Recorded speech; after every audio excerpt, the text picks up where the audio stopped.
Ladies and gentlemen, I'm going to call this special board workshop of the Indian Wells Valley Water District into session at 9 a.m. Okay, first, I beg your pardon? Oh, Parker Groundwater, very good, thank you. First item of business, a brief statement about AB 361. As you all know, there's currently a state of emergency is declared by the governor of the state of California, and as part of that, the state officials have imposed or are recommending measures to promote social distancing, and they're also recommending masking in enclosed spaces. So the Water District is taking the steps to close the offices down to regular foot traffic for normal business, and for these board meetings, unfortunately, we've had to go back to attendance remotely for members of the public. So the reason, not getting into the issue of masks, are they effective or are they not? The Water District provides an essential service, one of 16 that are recognized by the federal government. And we've had 1/3 of our staff out with COVID, and we are not going to risk the operations of the Water District by ignoring the situation as it currently stands. And we will take whatever step we think is necessary to protect the staff. And that is all I have to say on that. All right, let's see. Mr. Griffin, would you like to say the Pledge of Allegiance, please?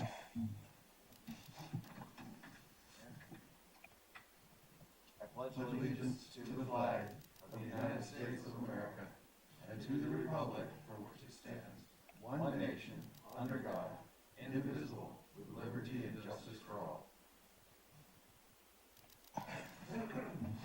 Thank you. Roll call. President St. Amand. Present. Vice President BoD.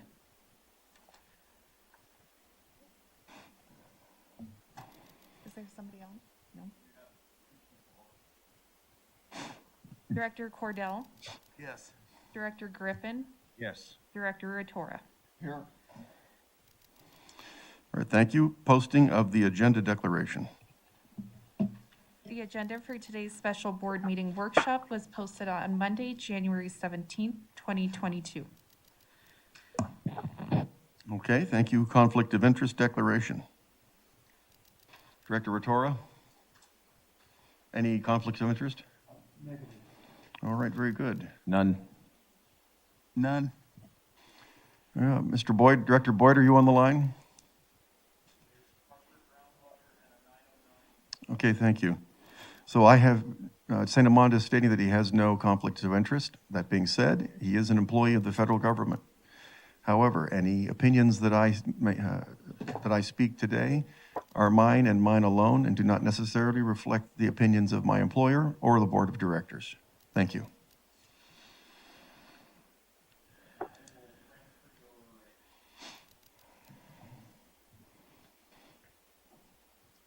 Who is that, sir? All right, stand by.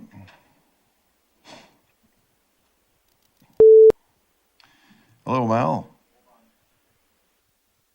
Good morning. I just trying to work technical.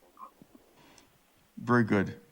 So, Director Boyd, are you present by telepresence? I am here, and I'm trying to figure out if there's some way I can do this a little bit more in real time, rather than calling in like the public with a comment. Okay.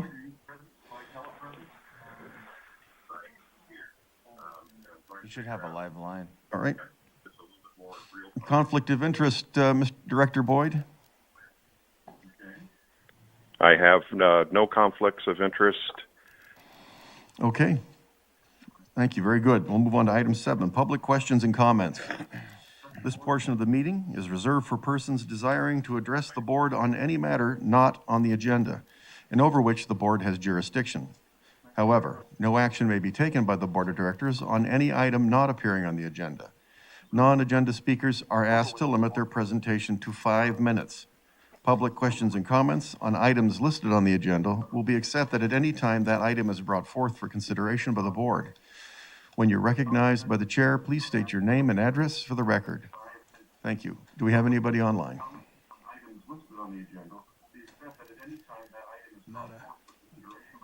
Let's give it a few moments.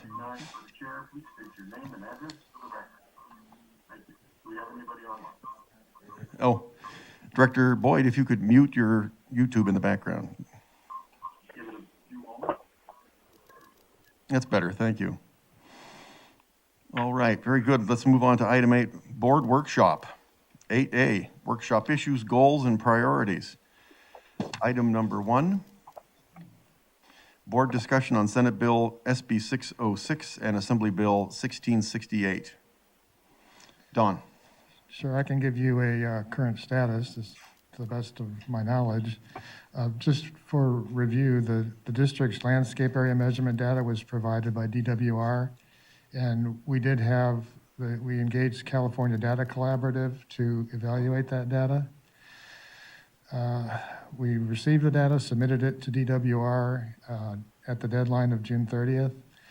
DWR conducted a November 16th workshop to present the final draft recommendations for the outdoor use standard, as well as dedicated irrigation meter standards for commercial, industrial, and institutional landscape areas. The Association of California Water Agencies, in cooperation with other agencies, drafted and submitted a letter with comments on DWR's proposed outdoor residential water use standard recommendations.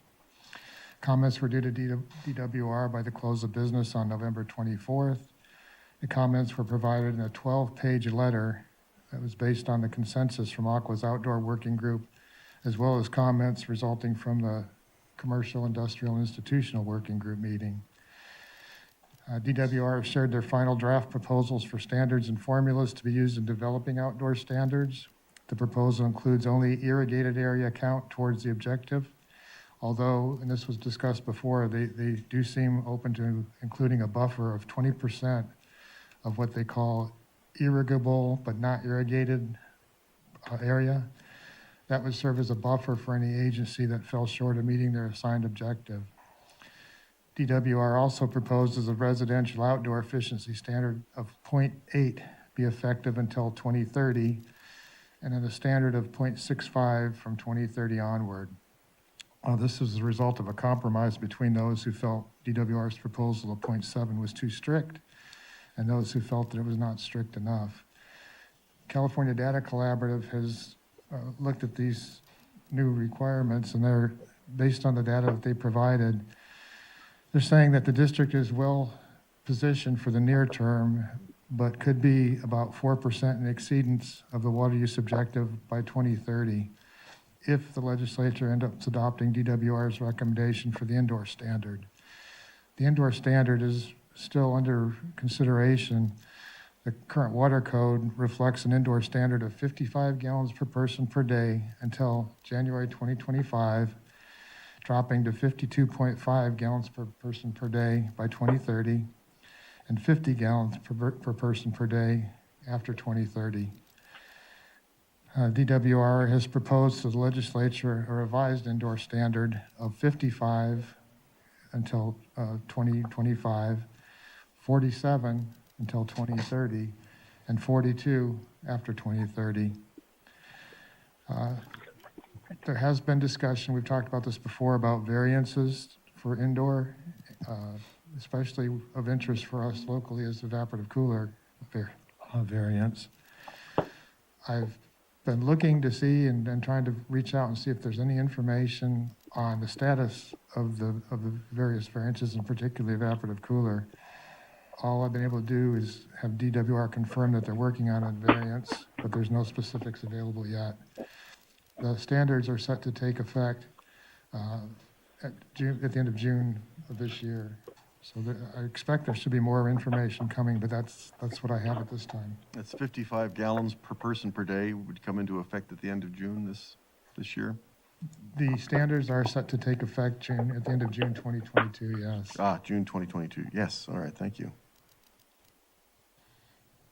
Are there any questions for Dawn from the board? Microphone, sir. Sorry? Mic stand. Mic, yep, there we go. Hearing problem, thank you. So, well, I guess what are we planning on doing, I guess, is really the issue. Well, again, the standards haven't been adopted yet. again, based on California Data Collaborative, we're well-positioned unless they adopt the proposals by DWR, which would reduce it to the 47 gallon per capita per day, or 42, I'm sorry, by 2030. So we're gonna need to wait and see which standard they adopt. If they keep it as is in the current water code, we're okay, according to the analysis that's been done by the Data Collaborative. But should they adopt the more restrictive, going instead of from 50 to 42, we possibly would be over by about 4% according to their estimate. That's after 2030. You're saying we currently meet the guidelines, even though but we don't know what they are? I mean, We meet the current standards that are in the water code, the 55, 52 and a half, and 50 by 2030. Based on the data, based on the analysis by California Data Collaborative, we meet that standard even after 2030. Should DWR adopt the revision and go down to 42 by 2030, there's a possibility that we could be over by about 4% according to their analysis.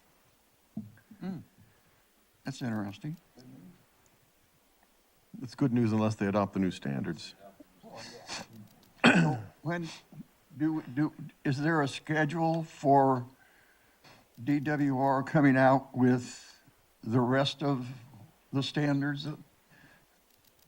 I have not seen a hard date that they're going to release them. But again, I would expect, since they take effect in June of 2022, I would hope and expect that they come out relatively soon. But there has not been Aqua has not had a workshop specifically on the standards in several weeks. They have been workshops on the water laws legislation. That's a separate issue, which I can cover separately. But as far as a hard date when that takes effect, I don't have a hard date. There won't be any more swamp coolers. Yeah, okay. So, I guess my one real concern is we got behind back in 2011 with regard to responding to a water reduction. And we almost went broke as a result. So what I want to make sure is that we don't get behind in what we do and are forced. I mean, we got a much better reserve than we had back then, but we don't really want to spend our reserve because we didn't do our job in a timely manner either. So I want to make sure that we keep watching this and are able to respond in a timely manner so that we don't have the same financial problems we had 10 years ago or 12 years ago, whenever it was. Thank you. To be clear, we did not actually receive a fine. We received an order to appear before the state board down in San Bernardino, Riverside, which we did. They gave us a plan which we had to respond to, which had, I don't recall the exact number, but something like 6 or 7 action items which we responded to. We had to implement those actions and then update on a monthly basis the state. And we were able to take all those corrective actions, and we did not receive a fine. Well, yeah, I guess I'm not concerned about the fine necessarily. I'm concerned about our financial stability. Thank you. this ruling from the state affects every water district in the state. And interestingly to note, the cities of Los Angeles and San Francisco, the estimated loss of water in their main distribution system is up to 40% of the product being pumped through the system. So they're going to have to do something. I don't know that they have the money to capitalize a new water distribution system. But for the folks in the outlying areas where we're already saving water and doing a rather remarkably good job of it, this could, if they continue their draconian move down to 47 gallons per person per day, could be a problem for all of us. And then they'll have to decide where they're going to find people. And I don't think that is going to go well for the small water districts. So my recommendation to the public is that you write the governor and your legislature polite letters stating your opposition to these standards. Is there any more discussion on item 1? All right. Item 2, discussion of Indian Wells Valley Basin projects and priorities. Who wants to tackle that? Dawn? You take the lead on that one? Yeah, I think the El Paso Subbasin that Tim Parker, our consulting hydrogeologist, is on the phone. He's got an update. We entered into contract with Collier. Collier did previous analysis of seismic work that was done, I believe, in the 90s by Dr. Monastero. In the process of looking at the seismic data that was available, there was a line that was discovered that extended kind of to the southwest for several miles into the El Paso Basin. So we had Collier reprocess that data, and I think Tim's got a presentation to give to the board showing the results of that analysis. Good morning, Mr. Parker. Good morning. Can you hear me okay? Yes, sir. Yes. Okay, always good to check. Good morning, everybody. And yes, so I've simply added some detail to, let's see, it looks like 2 slides from the previous slide package. And so I guess we can just walk through those if it's okay with you. Certainly. And that, I think, will be helpful to visualize it. So I assume everybody has the slides? It's being displayed on the main monitor in the boardroom. Okay, so if we start with slide 1, then I guess we can just skip through the first couple of slides relatively quickly. The second slide just gives some details, and you've all seen that before. It's unchanged. The third slide, the same thing. It just provides some details in this case on the groundwater levels. And I want you to note in the right upper corner of the image how the water levels all stack up. And you're aware of that. I know this is just in terms of this discussion. And then proceeding to the next slide, which is slide 4. The only change I've made to this slide is I've added the letters BR4, that's U.S. Bureau of Reclamation well 1, and that well goes down to about 1,900 feet, 1,910 feet to be exact. And that's an interesting well because it sits right on the edge of where those ground water levels back up. And I'm just going to read you a few details from that. At 1,610 feet, the driller reports volcanic conglomerate. At 1760 to 1830, volcanic sands, and then 1830, drilling time doubling with each added drill rod. So what we have, in my interpretation, and then let's just go ahead and wrap it up by saying 1890 to the total depth of the hole, it's clay with a bluish tint. So what we've drilled through is from the bottom up is most likely a basalt that then has been eroded with sands and conglomerates sitting on top of it. So that's just an interpretation. It's subjective and it's my opinion, but that I think is what we're seeing. So now let's move to the next slide. And I'm advancing the slide so I know what I'm talking about. So now let's look at this in the context of seismic line 1. And you can see that it's right next to BR1, again in the upper right corner of the image. So that's seismic line 1, and we're going to be looking at that as well. So the next slide, this is just a slide that was in the previous slide package, and it shows the work we've done with some of the repros seismic data to look at our hydrogeologic conceptual framework that we worked on for the district and how we broke that up in terms of hydrogeologic zones. And noting the basalt down at about, well, in this case, it's about 3,000 feet, I believe. The scale on the left is time in milliseconds. It's not depth. And so here's just another piece of work that's ongoing, and it's the conceptualization of line 2. So it, again, is presenting some more information. And so this is providing information on the geology, the geologic formations that were previously mapped in the context of the hydrogeologic zones. So now I'm going to move back to the seismic line 1.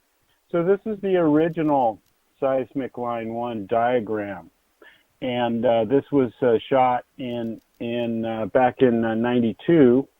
And it's hard to see the detail on this. I'm going to blow up to the left section of this, which will be the area in the northwest corner of the El Paso sub-area.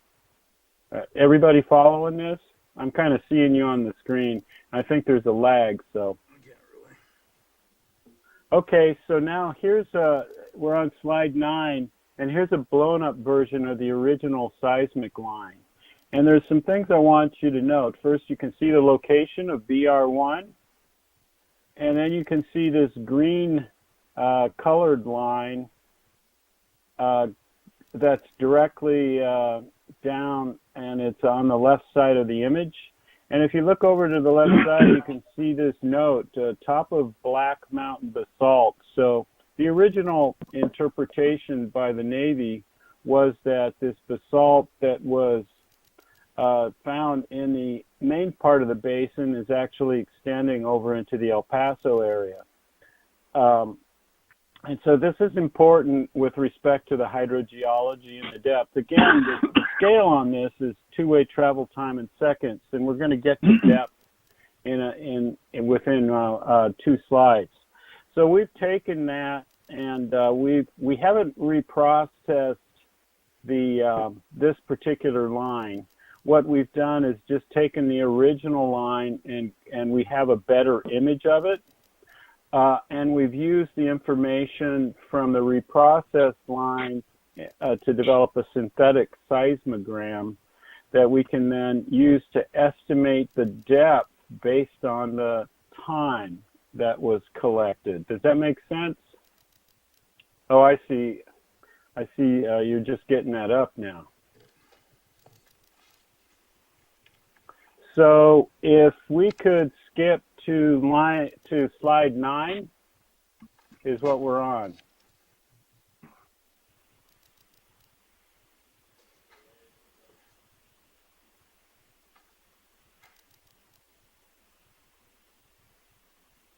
And you'd like to go to... There we go. Mr. Parker, you'd like to go to slide 9? Yeah, can you go to 9?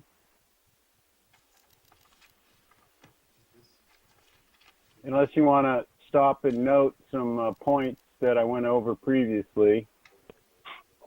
There shows the groundwater levels stacked up in the upper right corner of the image. Okay. And then the next slide.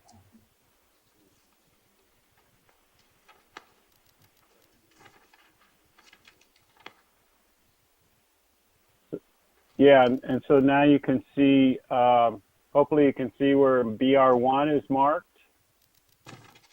So it's in the north, again, the upper right corner. And then to the next slide.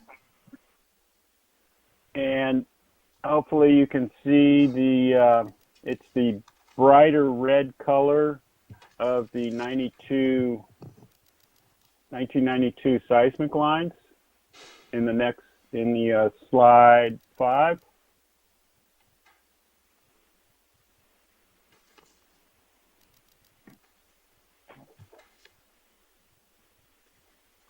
So the next slide.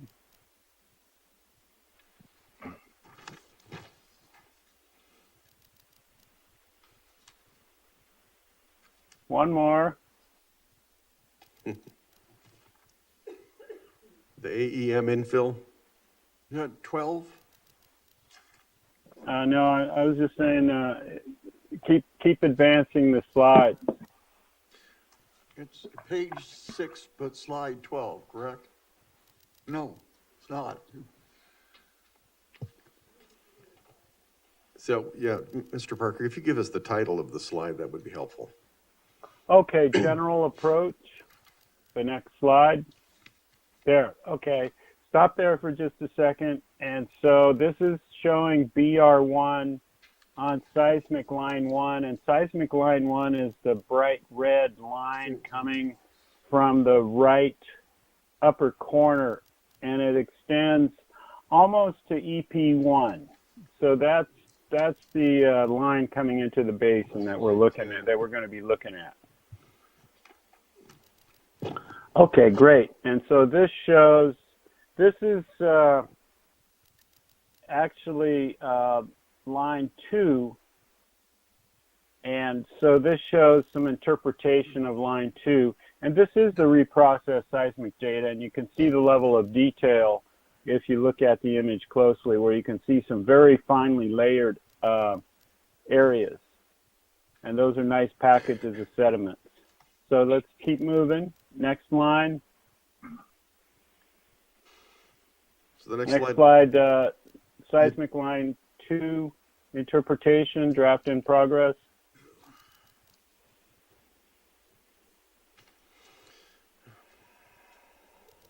I think these images are pretty big in terms of size, so it's slow to move forward. So you've got about a 20-second delay from what you're seeing. Oh, okay. Okay, so are you seeing interpretation draft in progress? Yeah, seismic line 92 TAC 02 interpretation draft work in progress. Okay, yeah, I just wanted to show this because I'll go over this again because this is our interpretation based on using the reprocessed data, overlaying it on top of the original hydrogeologic zone interpretation we did in the a report that we published in 2019 for the district. And just note the basalt that's mapped here. Basalts basically ring. You know, they're very strong reflectors in seismic data, so it's very easy to see. And one thing to note, it doesn't extend that far into the basin. We know it's not at snort 2. It's ends somewhere between snort 1 and snort 2. This is just a basic guess, but I think it's probably eroded away by the Owens River coming through with a periodic big flushes of water that came through in the Pleistocene. Moving to the next slide. Seismic line 92 TAC 01 original. Yeah, so you can't see much detail on this slide, but I wanted to show you what the original line looks like in paper, and it was done by Dawson, and there's a number, you can see there's colored lines in it, and there's a number of notes. And the next slide, we're gonna blow up the left side of that, which is the side that extends into the El Paso sub-area. And so hopefully you're seeing southern portion of seismic line 9201, the original. Right, and that is slide 9 for the board of directors. Yeah, slide 9, correct. And so just to note on this, you see BR1 where that's noted, the location of that. So we know where that is. And you look over to the left, you see they've noted the top of the Black Mountain basalt, that same basalt we saw in the other part of the basin. I'm not sure that's actually the Black Mountain, and I'll get into that, but this is the original interpretation, and we're not sure what some of these notes mean or colors, but we're looking at them closely. So then let's just move to the next slide. Quick question about slide 9, that with the top of the Black Mountain basalt is the line that looks like it's a kind of a blue-green? Yes. Okay, thank you. That's correct. Right. And that was a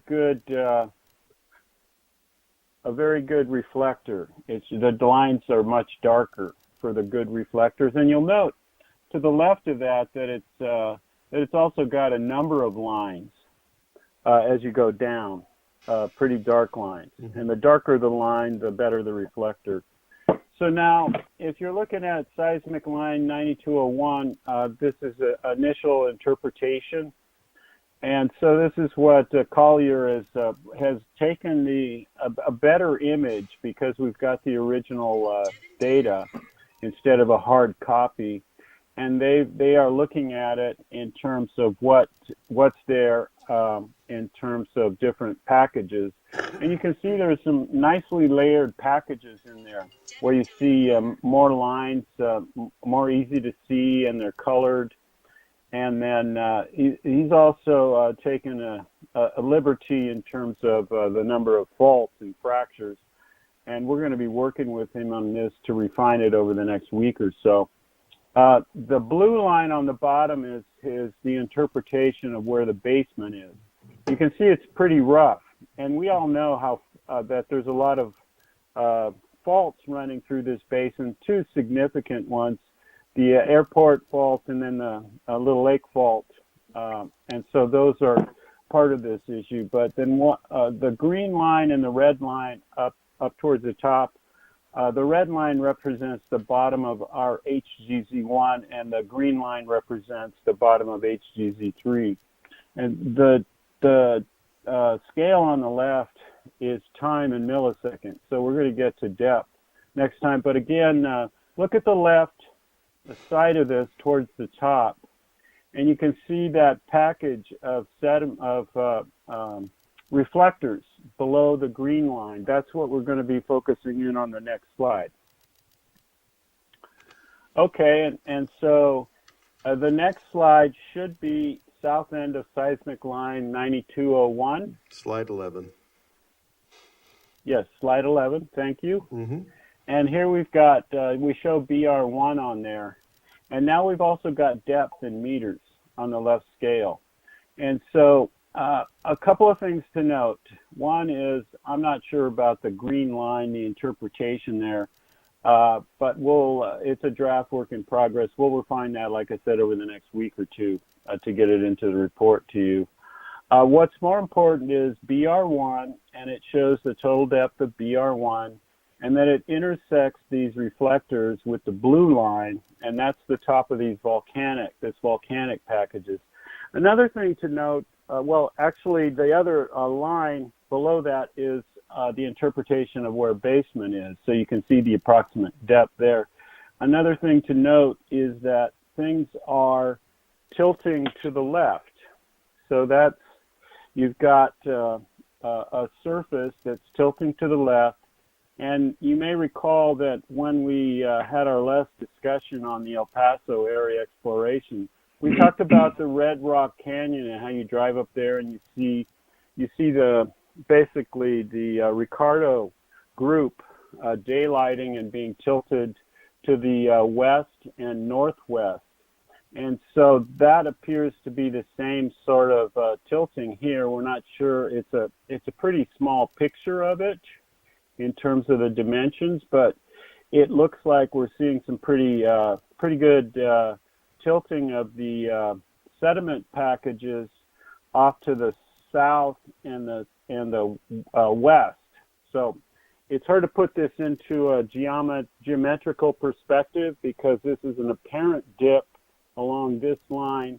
It may be steeper, it could be shallower going to the north and northwest, but it's important to note because to me it indicates that the basin sediments thicken to the west, and that lines up with the other observation we made based on the Red Rock Canyon daylighting of the Ricardo Formation and other sediments. And all that means is, and it relates to the overall regional tectonics, is that you've got the El Paso Mountains and the Sierra Nevada Mountains that were uplifted, and the existing sediments responded to that by being uplifted along those mountain uplifts, and then there were tilting of these sediments.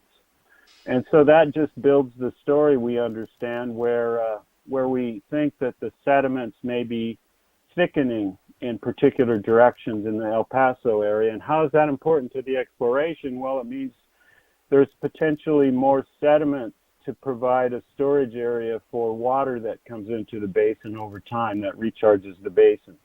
The other thing is volcanic. If this is a basalt that we drilled through, it is low permeability unless it's fractured. And when you look back at the groundwater levels that stack up there, this could be in part responsible why we're seeing those groundwater levels stack up as you go across that area. So this is a new interpretation in terms of that. Previous interpretations have just been limited to the faulting causing the groundwater levels to or the groundwater flow to be restricted. This could be a restrictive barrier that limits the flow of that water across that neck. Mr. Parker, So, can I ask a quick question? yes, yes, sir. The volcanic package, that's the basalt that you're referring to, the blue line? The dark blue Yes. line? Okay. Yeah, yep. It's so it, and looking back at BR1 again. So, and these were based on cuttings. So it wasn't cored. So when you're looking at cuttings, they come up chewed up. So you have to take that with a grain of salt, you know, in terms of, were these really conglomerate in sands, or were they some other sort of deposit that looked like that when they came up? And then the drilling time doubling with each added rod, that suggests a pretty hard material. So I'm thinking that the basalt and then the redeposited, eroded volcanics on top of that. But in any case, this just helps us better understand it. And what we've gotten out of this then is it looks like the granitic basement is shallowest at about 700 meters below ground surface in the seismic line, and then it dips to the south, west, and west. And it may, in fact, that could be an apparent dip, meaning just because you're looking along that line, you're just seeing the geometry along that particular direction. If it fits the regional package, regional story, it could be, in fact, dipping more to the west and even the northwest. Okay, so what you're Does saying... that make sense? Yes, what you're saying is that the dip, what the apparent dip that we see on this piece of paper is not necessarily the actual dip of the bed. It could be steeper than that. Could be steeper. It could be going off in a slightly different direction. Right.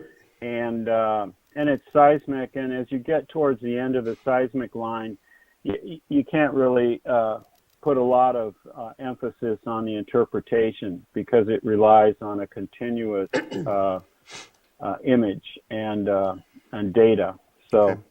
anyway, so to sum it up, in terms of what we found so far, we've been able to get a good estimate, a better estimate of the depth of the granitic basement in that area. It looks like it's dipping. We see a volcanic package of sediments and possibly a basalt flow that was encountered by BR1. That could be a restrictive barrier to flow and could actually be contributing significantly to why there is a very slow flow, and it's impeding flow going from the El Paso sub-area over to the China Lake main area basin. And we have more work to do. The other thing is that it looks like the basin sediments are thickening off to the south, southwest, or even west and northwest, as we're seeing from the south end of the basin with the Red Rock Canyon sediments. So to me, this is exciting, but I'm a geologist. What do I know? I agree with you. Hey.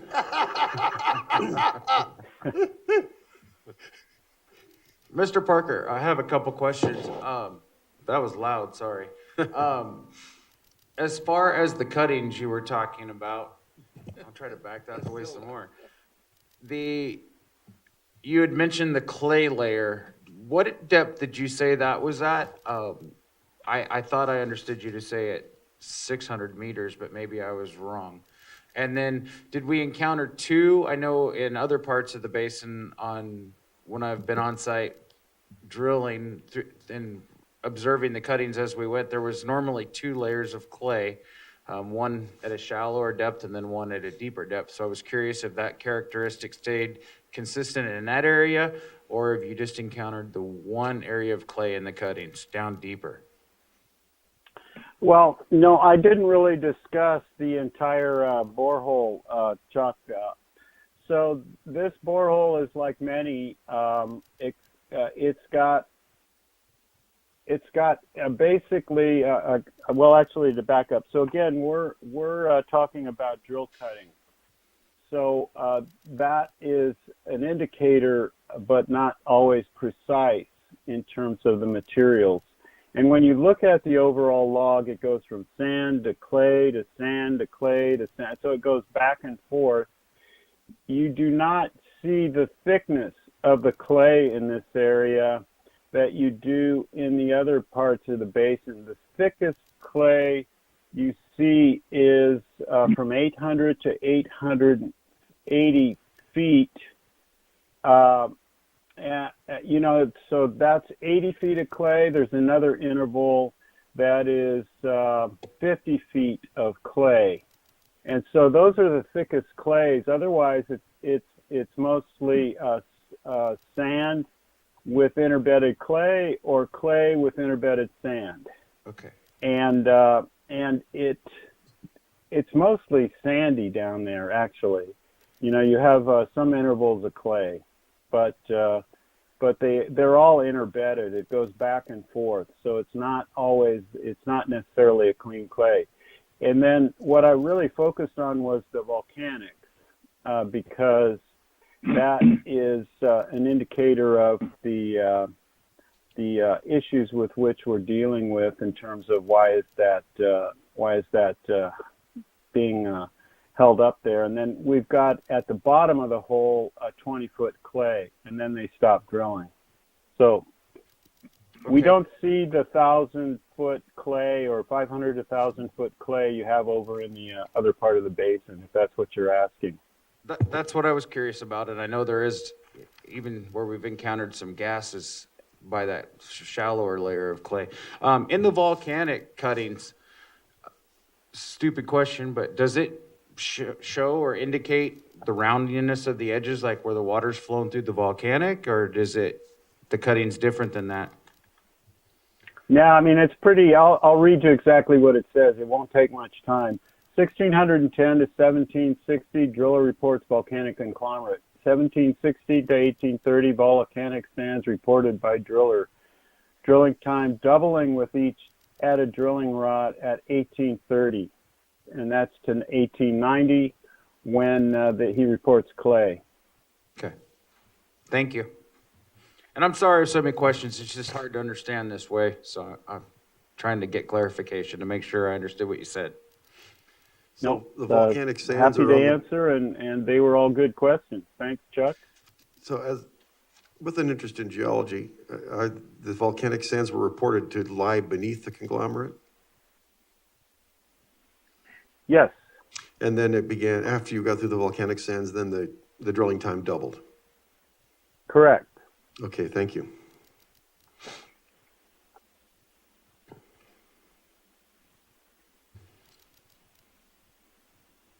All right, carry on.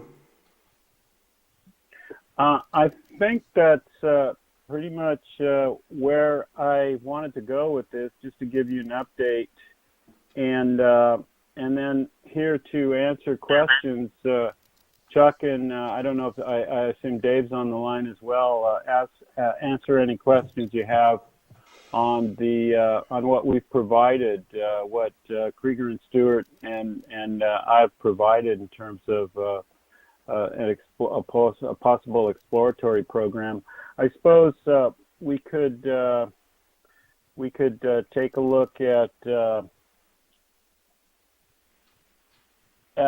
the next few slides in terms of what we actually propose, to briefly go over that if the board would like, as a reminder. Certainly, please do. Okay, so advancing to AEM infill, one of the things that DWR has said is, we've got this airborne electromagnetics program going statewide.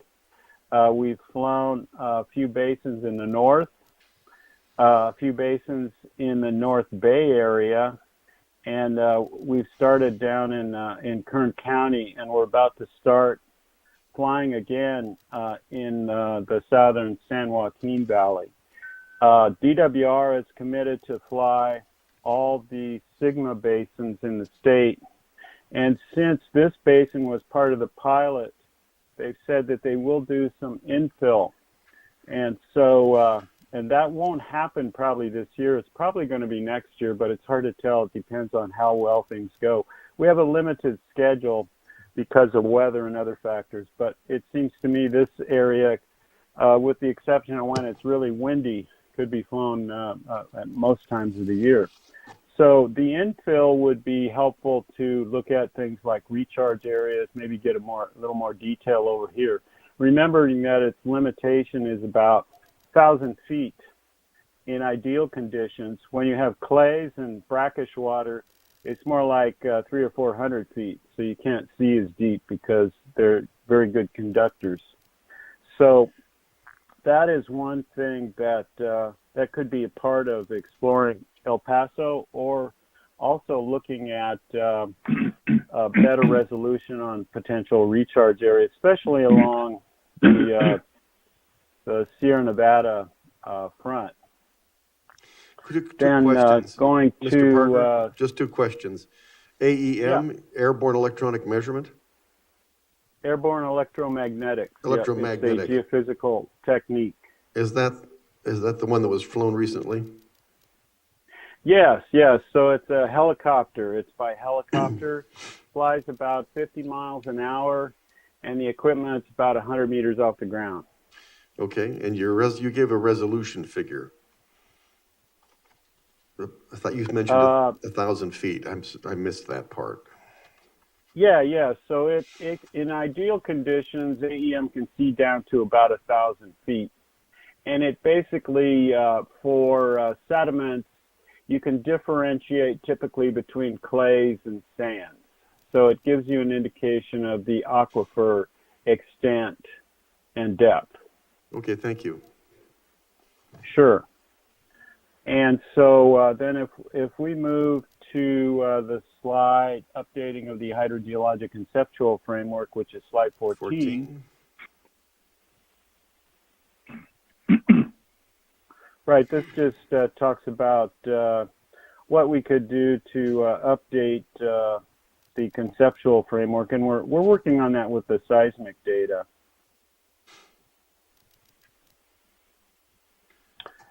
And what I think we discussed was doing a program that started by looking at the existing seismic data. And so it's there is additional seismic data, as you may recall, that has been done in the El Paso subarea looking for oil. There are some pros and cons to looking at that. Depends on the resolution, but we could take a look at that, and I think the estimate was for about $100,000 to $150,000 to purchase that data and bring it into the conceptual model. That would give us potentially, at a minimum, being able to identify the basement rock, the granitic basement of the El Paso subarea, and that's in terms of value added, that's a heck of a lot less expensive than drilling holes. And it would give a lot more information on the spatial variability of the basement, and we might be able to get some information on the sediments. If there's volcanic, we could possibly see that because it's a very good reflector. Okay. And then using that data and the existing hydrogeologic conceptual model, and if AEM infill is done, then we could use that to site wells. And slide 15 goes into more of the exploratory test well pilot boring. So the approach would be to select areas based on the data sets that have been used and developed, and whether that's what we have now, whether it's including additional AEM infill, and additional seismic interpretation, cite some wells. We already have a pretty good idea of where we might want to look based on the hydrogeologic conceptualization, where we saw two areas, one to the north, not far from where there's a lot of monitoring wells, and one along the LA aqueduct where it looks like there's coarser material in the subsurface based on the AM data. And then pairing that with monitoring wells, either existing ones or new ones, including new ones that we might ask DWR to install, so that we could conduct aquifer constant rate pumping tests. And then from there, we would have a better idea of what the aquifer is capable of transmitting, and to determine whether or not it's worthwhile to install a permanent well there. And in that process, we could also look at these areas that we're drilling in the context of potential recharge sites. Recharge is difficult. It's much more difficult for surface infiltration when you have a thick vadose zone, an unsaturated zone. Although there are areas that do that, but the best way to do that is by keeping that unsaturated zone saturated, if you determine that you can actually do that. This area also has quite a few clay layers, so that may be not possible to do. And so from there, I guess we had some costs put together. Are there any? And I think Dave and Chuck had some information on that. This is Dave. Can everyone hear me okay? Yes. Yeah. Tim, the slides 16, 17, and 18 that you have in this PowerPoint are actually from a much earlier preliminary draft that do not have the correct cost information on them. As was presented to the board at the last meeting. Right. We have an updated sheet. Okay. Okay. Sorry about that. No, don't be sorry. No need.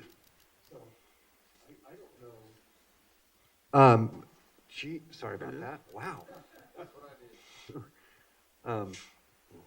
I don't know how much more detail that the board would like to discuss this. We've seen this before. This is a presentation that we've made. We've talked about, you know, the hydrogeological imagery, for lack of a better word, that Tim just went through. I think that's kind of where we're leaning to have the initial steps, is to discover as much as we can using the tools that Tim has described here today, and then the civil part of it, the exploratory work, would come later after some refined information, refined knowledge about the El Paso lithology is, sounds that way. After El Paso's lithology is better defined. So we can talk about that again. On just handed out the corrected thing. We have a path, and so it's a roadmap, so to speak. On the top of it, everything above this is the stuff that Tim was talking about. So we have the initial lithology analysis and you know, basin geology analysis, and then say, hey, here's some good spots. Now let's go do some actual field work. So I again, we can go through this, or we can not. So the initial choice. So the initial work would be to obtain that seismic line from the oil exploration and incorporate it into our current model, and that would be what, just shy of 200,000? I'd have to. Those are estimates that Mr. Parker prepared. Okay. Yeah, 100. It would depend. You know, those are variable rates, and they're wholesalers that sell this stuff. So it depends. It's a timing issue and a negotiation. Collier's identified those and could at any point we ask him to call them take a look at them, see if they look like they're worth acquiring, and then negotiate a price. So we put down there $100,000 to $150,000. Right. That includes interpretation and bringing it into the conceptual model. Okay. So that would need to be done if we're going to do it prior, that's done prior to that's done in order to help locate the test wells. And then everything from Yes. environmental review downward would be associated with each test well, is that correct? Correct. Okay.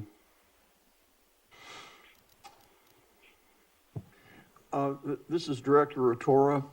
I'm not going to pretend that I understood everything that Tim went through, but I'm very happy that he's excited. And on a slightly different note, if you read the annual reports from the GA, what they're claiming in the El Paso area is there could be as much as 3,000 or 4,000 acre feet of increase in water storage down in the El Paso area. And of course, there's limited wells down there, so you know how robust their information is. I guess it's subjective to some extent. But this is an area that shows real promise.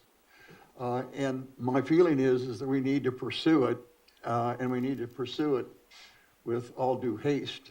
I don't think there's any point in waiting. I think Tim's given us enough information that we can determine, to go ahead and pursue this. I think DWR has recently given us sort of a 3-year relaxation of some of their demands, requirements. But 3 years is going to go faster than any of us really think right now. It sounds like a long time, but my feeling is we need to jump on this as quickly as we can and see whether or not the sort of macro information that we get out of the annual report is really correct. And we're not going to know that unless we either do the pilot wells independent of knowing smartly where to do it or doing what Tim suggests. So I'm all in favor of starting this as soon as possible. Okay, so my question, are you looking for direction from the board today with regard to this issue? Well, I think I just confirmed with Mr. Krieger. I think the recommendation from the technical people would be to go ahead and proceed with the first 2 tasks on here, which would be the obtaining the remote sensing data and then updating the model. You're going to need a resolution for that? Excuse me? Will you need a resolution for that? Just a motion. All right. Was there, before we, go ahead. I just have a couple questions. I agree with Director Rotora as far as that area. My question is directed to Mr. Parker. After reviewing the research that you have done so far, and you, Mr. Krieger, what is your guys' feeling on obtaining water from that area? Would it be feasible for the district if we pursued that? So I'm asking for your advice. Secondly, I'm going to approach it a little bit differently. If the district takes on this task by themselves, it's going to be expensive to our ratepayers.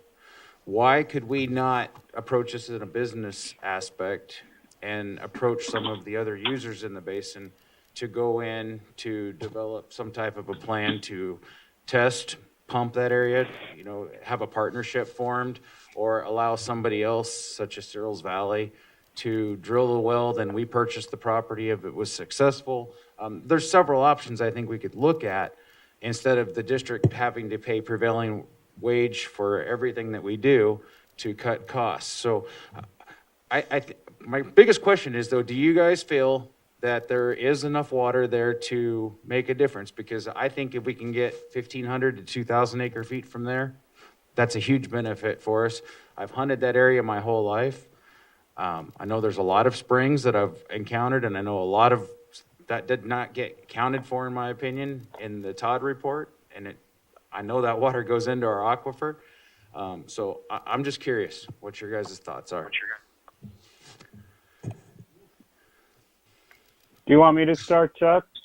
or I can't, is there a, No, go ahead, Tim.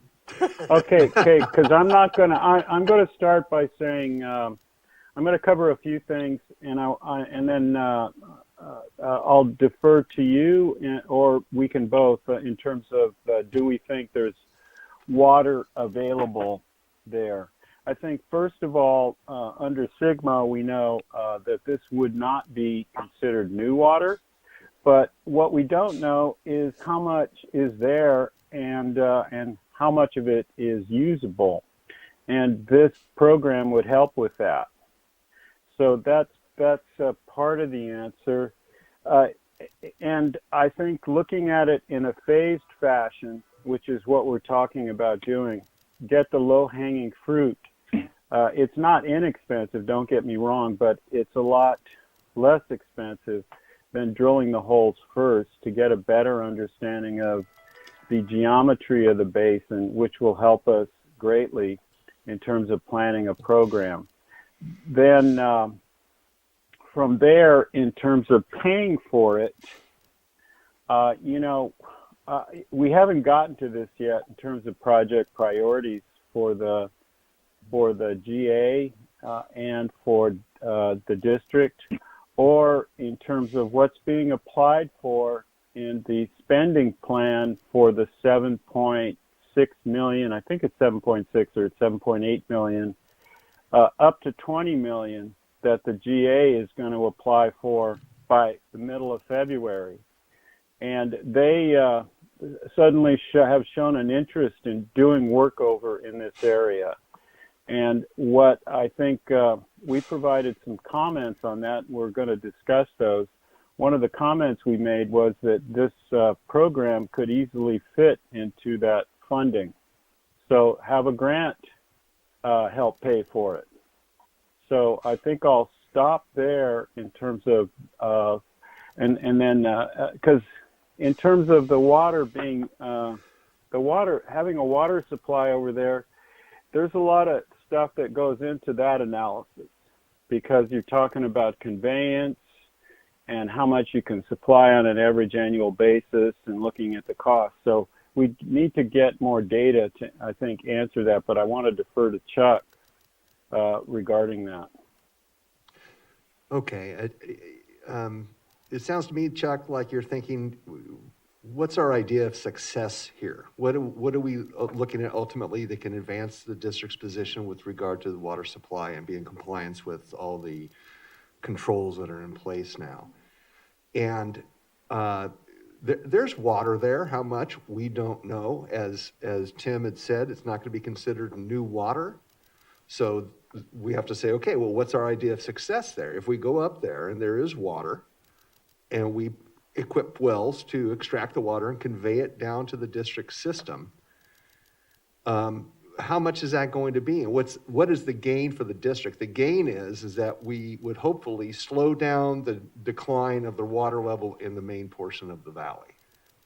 I think that's all you really get, unless there's some information out there that I'm not aware of. But you're going to say, okay, we're going to pump 2,000 acre feet a year. Just for instance, I have no idea what it can actually yield up there, but 2,000 acre feet a year is, a couple 1,200 GPM pumping units, right, Jason? So, but you're only going to be able to do that where the other programs are still under development. So I don't know how far El Paso is here from here, 20 miles? Is that, to get there? I don't even know if it's that far. Probably not that far. Okay, throw $300 a foot on that for the pipeline costs. Unless we do it in a partnership where we're not paying prevailing To your rate and point, it Chuck, drops down. that's correct. I'm not sure, you'd have to talk to legal about that, about the district enjoying the facilities but not paying the prevailing wage for them, because I know there'd be concern about that at the Department of Labor Statistics up in Sacramento. A couple million, $2-3 million for pumping plants. Not to mention the regulatory requirements, all the compliance with the endangered species and the tortoises and everything else. So it is going to be a very expensive project. And I think, at first blush, you're like, wow, you're going to pump it here and you're going to take it all the way down there, but you're still going to have to do all this other stuff in the basin. So I think it's a very good question. And I think it's going to be, it would be interesting to understand the geology and everything else to a greater extent, because we don't know much at all. But is knowing that going to be able to address the concerns about not new water? If that makes sense. I understand what you're saying there. Yeah, but my question, I guess I have one more question. In my mind, we're using just 2,000 acre feet hypothetically. In my mind, there's 2,000 acre feet of water sitting there that Per year. that never comes here, that we lose, because in my mind, it's going the other direction and it's not coming back into this part of our basin. So do we capitalize on that and say, okay, well, let's use that 2,000 acre feet instead of letting it go to another basin or whatever happens to it? And so I guess that's my biggest question is, we're losing it right now in my mind. So are we not? Well, I don't think I'm the guy to ask that question. I thought it was, the conventional wisdom is that there might be a certain east-west line as you're kind of south in the El Paso, where raindrops and underflow in one direction go south, and then the other part goes north to the valley. But that's an expensive proposition to prove that, Chuck, on where the groundwater is going.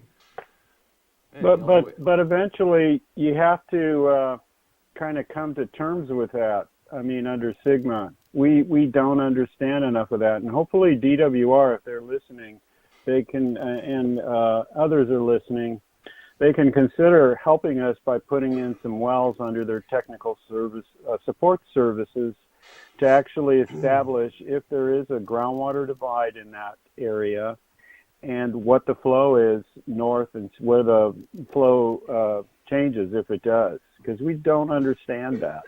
And that goes back to, there is more information that necessarily needs to be collected to close the data gaps in that area.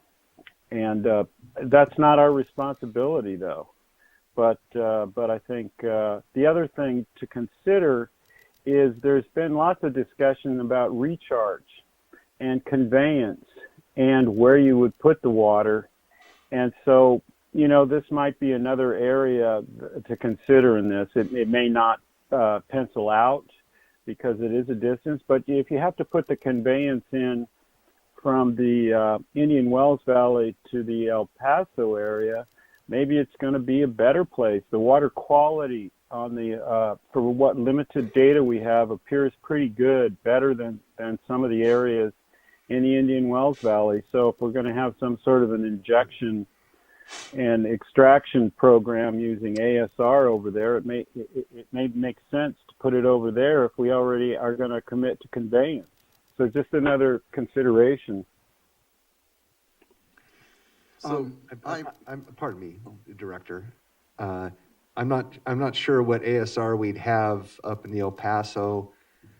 Tim, we talked about for many years, of course, LADWP expressing interest at one time some years ago about putting a ASR program, Aquifer Storage and Recovery, for those of you that don't know that acronym. And that would be, taking the DWP, taking water out of the aqueduct, putting it in the ground for storage, and then extracting it later. And as part of that deal, work with the district to get water down here, not necessarily have us store water in El Paso, but facilitate delivering water down to something closer to the district system.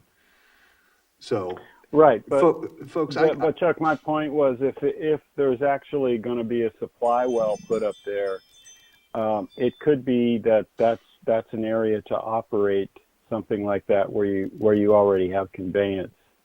And if it's a treated water, it might make sense to do that if it's coming up from California City. So I'm just saying that if it goes that direction, that might be something to consider as well.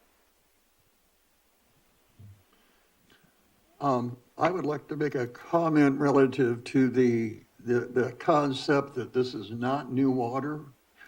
I think we don't know what the recharge is.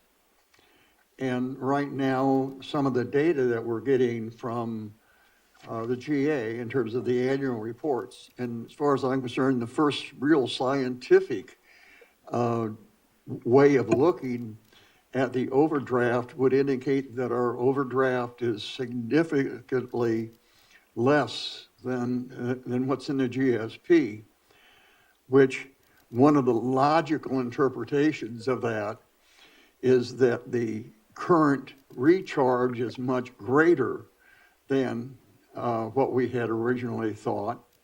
So therefore, the difference between what we were assuming is a recharge and the actual recharge is new water. And I don't see how we can get around that. The only way it could be considered not new water is if we totally believe that the actual recharge is 7650 and that we actually have scientific proof of that, which we don't.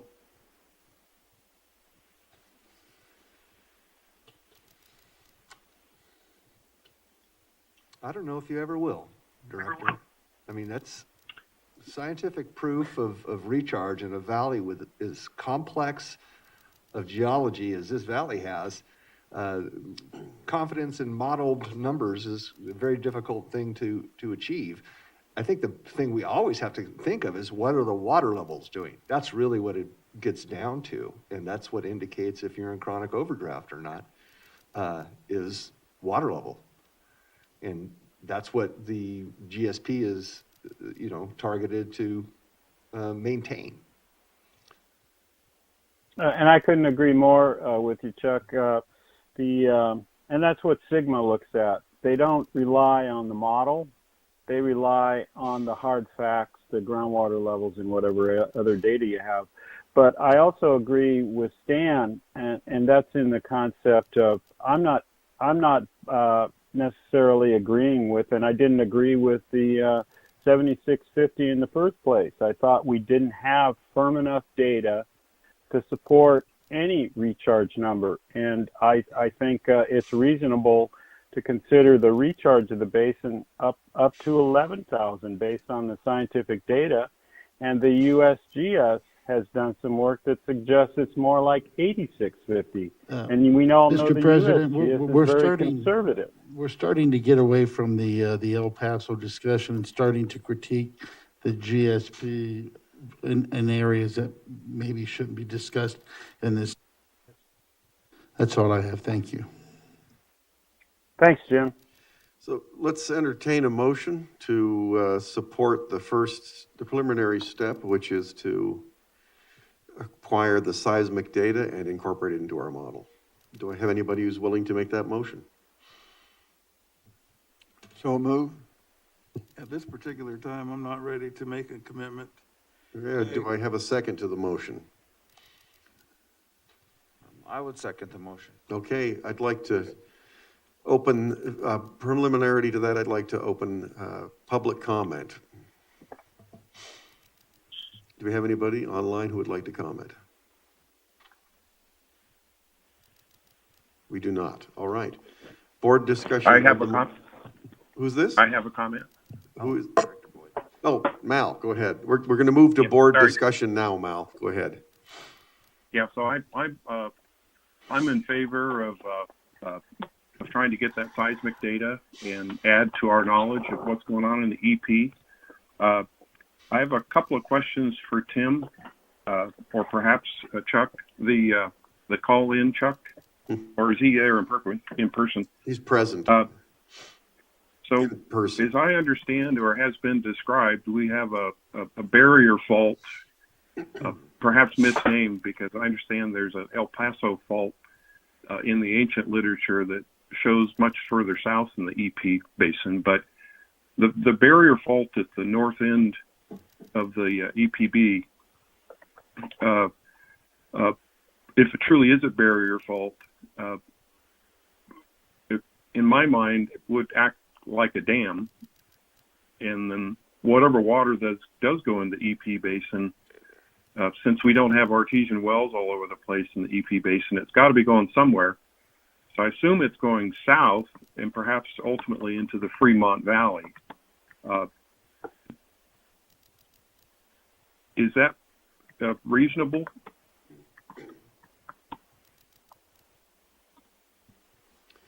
Is that thinking reasonable? So your question is the money, is the water in the El Paso region flowing out through Red Rock Canyon area and into the Fremont Valley?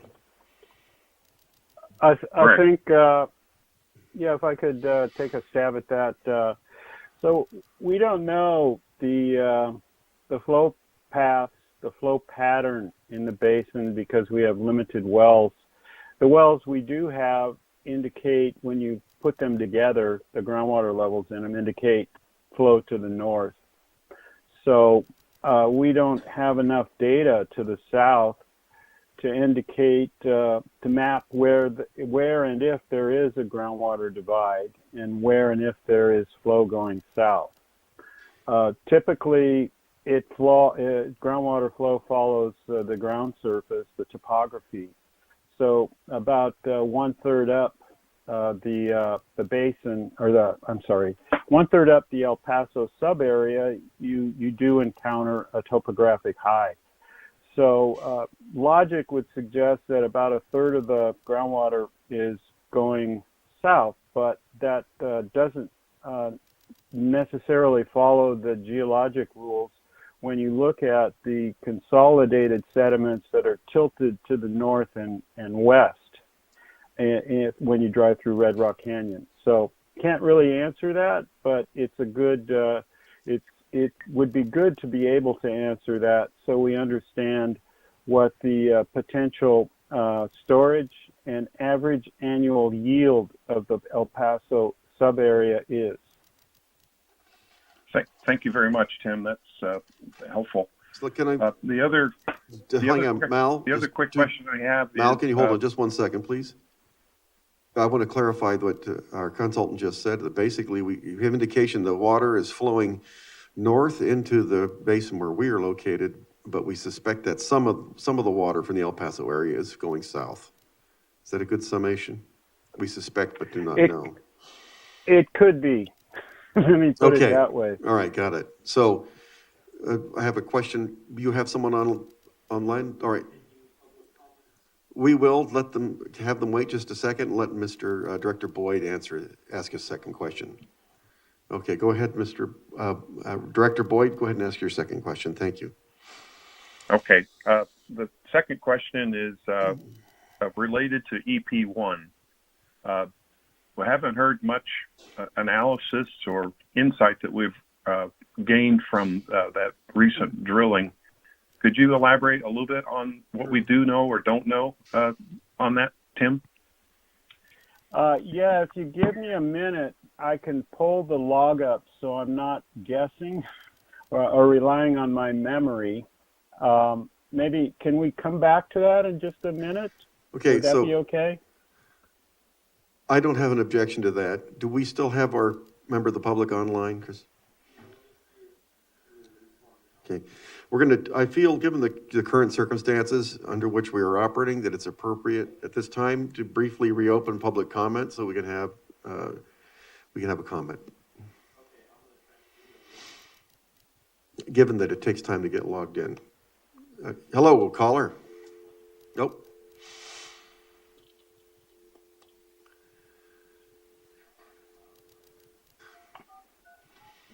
So there is.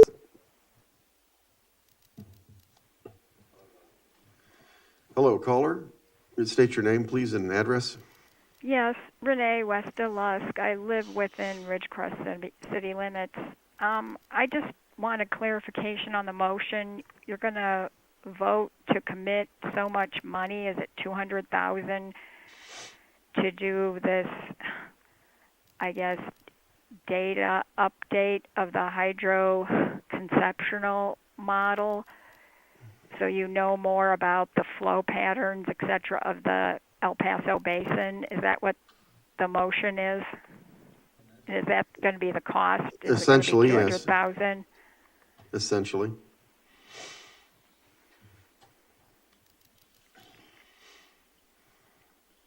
Okay, thank you. All right, thank you. All right. So while we're waiting for Mr. Parker to bring up the data to answer Director Boyd's question, did I hear earlier correctly that the Groundwater Authority is going to be applying for a grant to do some work similar to this?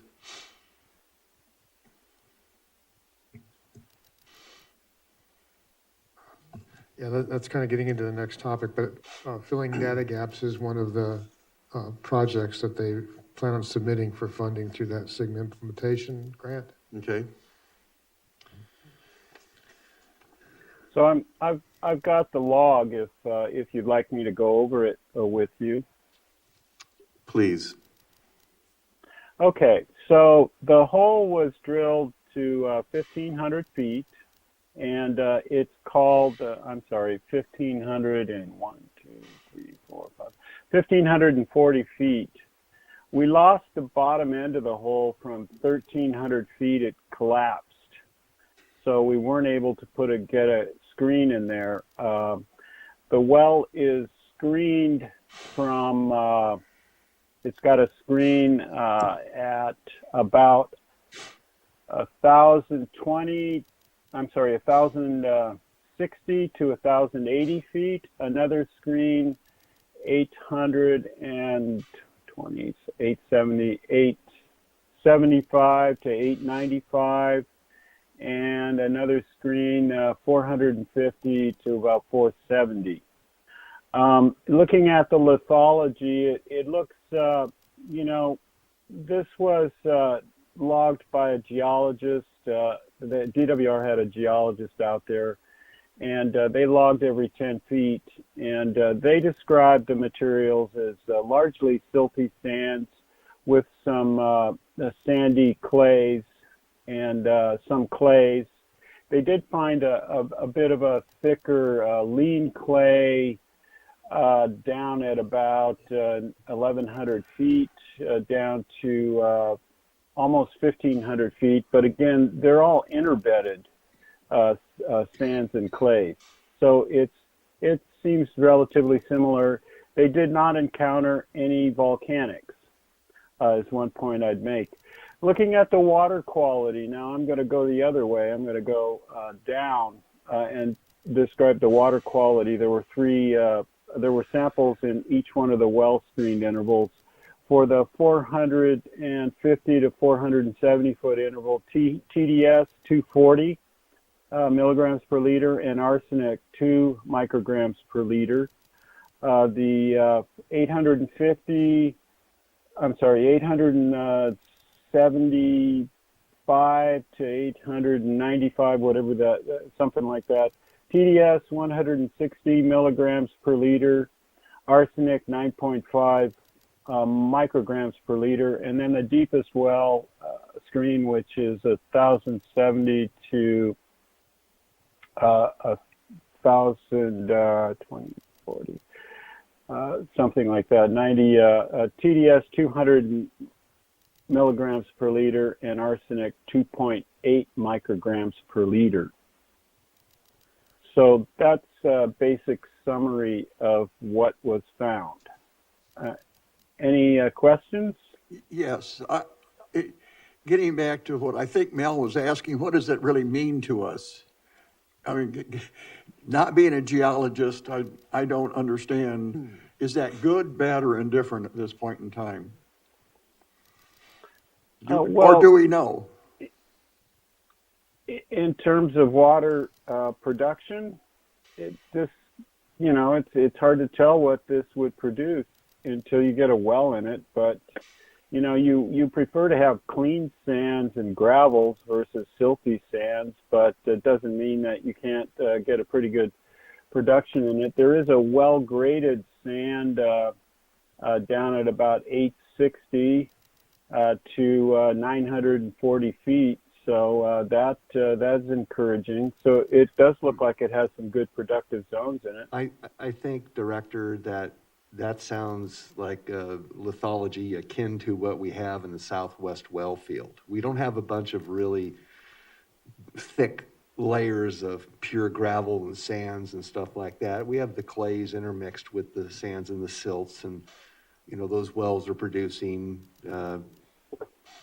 what, like 60 gallons a minute per foot of drawdown, something like that, Jason. So they're really prolific, with regard to the valley's, general well population. So I think it's something you could, So there's reason to be optimistic. as far as being able to construct and extract water from a well, yes.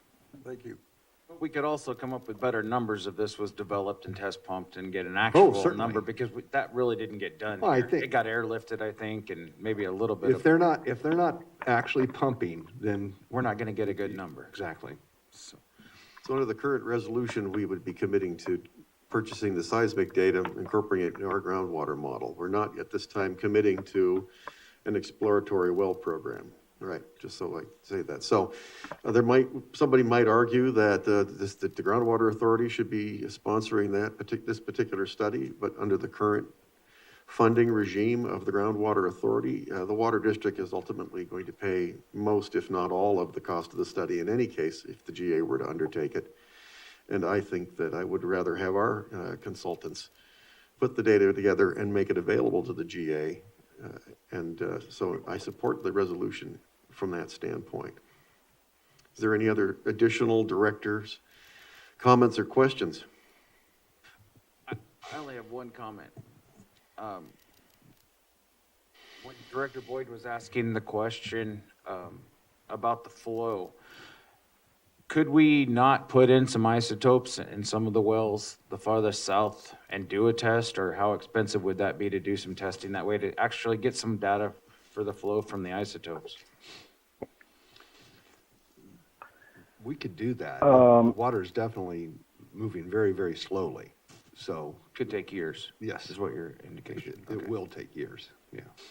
Director Cordell, you had something you'd like to say? Well, I just, going back to what you said and what Chucky said, I'd like to see if we could get some, other people in the valley interested in helping us with this. Like Sherrills Valley, like Mojave, whoever all the game players are, it might be, advantageous for us to use, part of their money, instead of all of our money in it, if that's a possibility. In a few years here, we could be facing a reduction in, income as far as the water district goes, especially if they lower the gallons per day, to us. So I'd like to, before we move on with this, I think that we can make some phone calls and have it answered pretty quick if somebody's gonna help us or not. Are you talking about help with the buying of the seismic data or with the drilling of Helping, pilot wells? Helping with the total estimated cost on here. Okay, so It's this, about $3 million. right, so the current resolution is just to have, instruct our consultants to go ahead and acquire the seismic data and incorporate it into I the would, model. I don't know that I would want to go around and find out if other people want to contribute to the $200,000 cost of that. yeah, So I understand what you're saying about the wells, that's a different issue, and certainly we can I'm for discuss doing it it, but I would like to. in the pursue future. other For the avenues. wells, you'd like to see if there's help out there, got it. Definitely, yes. At that point, the GA might have an overriding interest in putting the wells in, and we can see where we go from there. All right, thank you, I appreciate that. Any other comments? All right, so I'd like to call for a vote, please.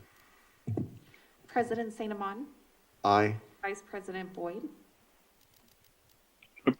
Just for clarification, this vote is on whether to move forward with the purchase and integration of the seismic data into the conceptual model. Is that correct?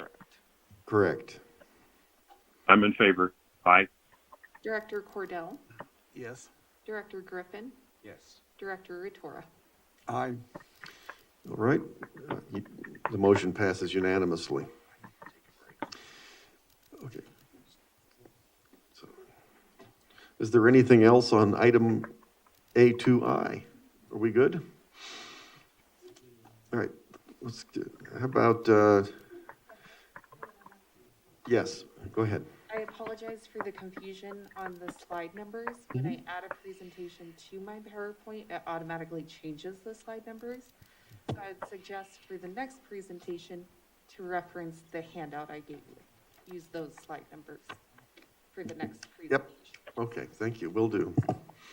Mr. President, Yes. not necessarily my venue or my area, but I do note that we've just finished the first item, and we're going to have a 12-hour meeting here if we can't expedite things, and I think that also applies to the presenters as well. So first of That's- all, That's all I have. bite your tongue. It should not last 12 hours. And let's call a 5-minute break.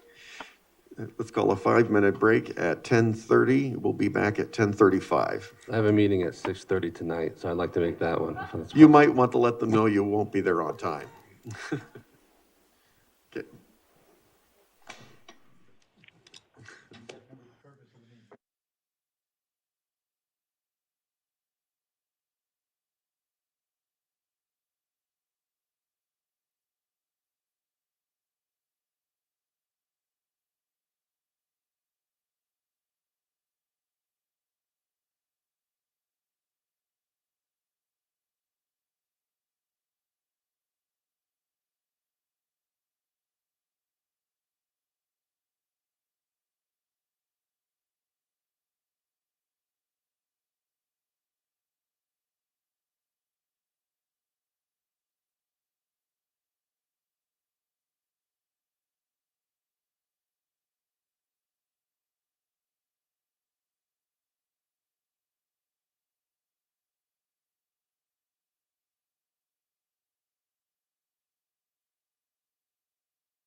All right, very good. I'd like to call the meeting back to order at 10:36 a.m.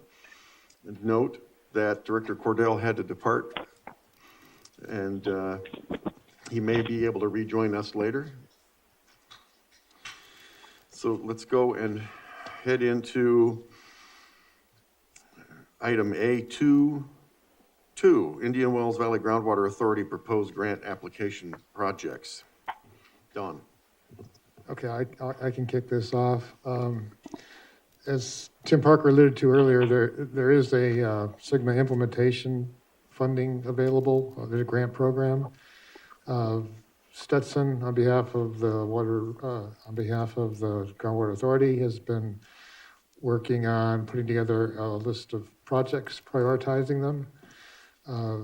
I think it was in mid-December or so, they reached out to members of the Technical Advisory Committee and other staff members submitting a prioritized list and ranking, but asking each staff member and TAC member to submit their own list of priorities and projects.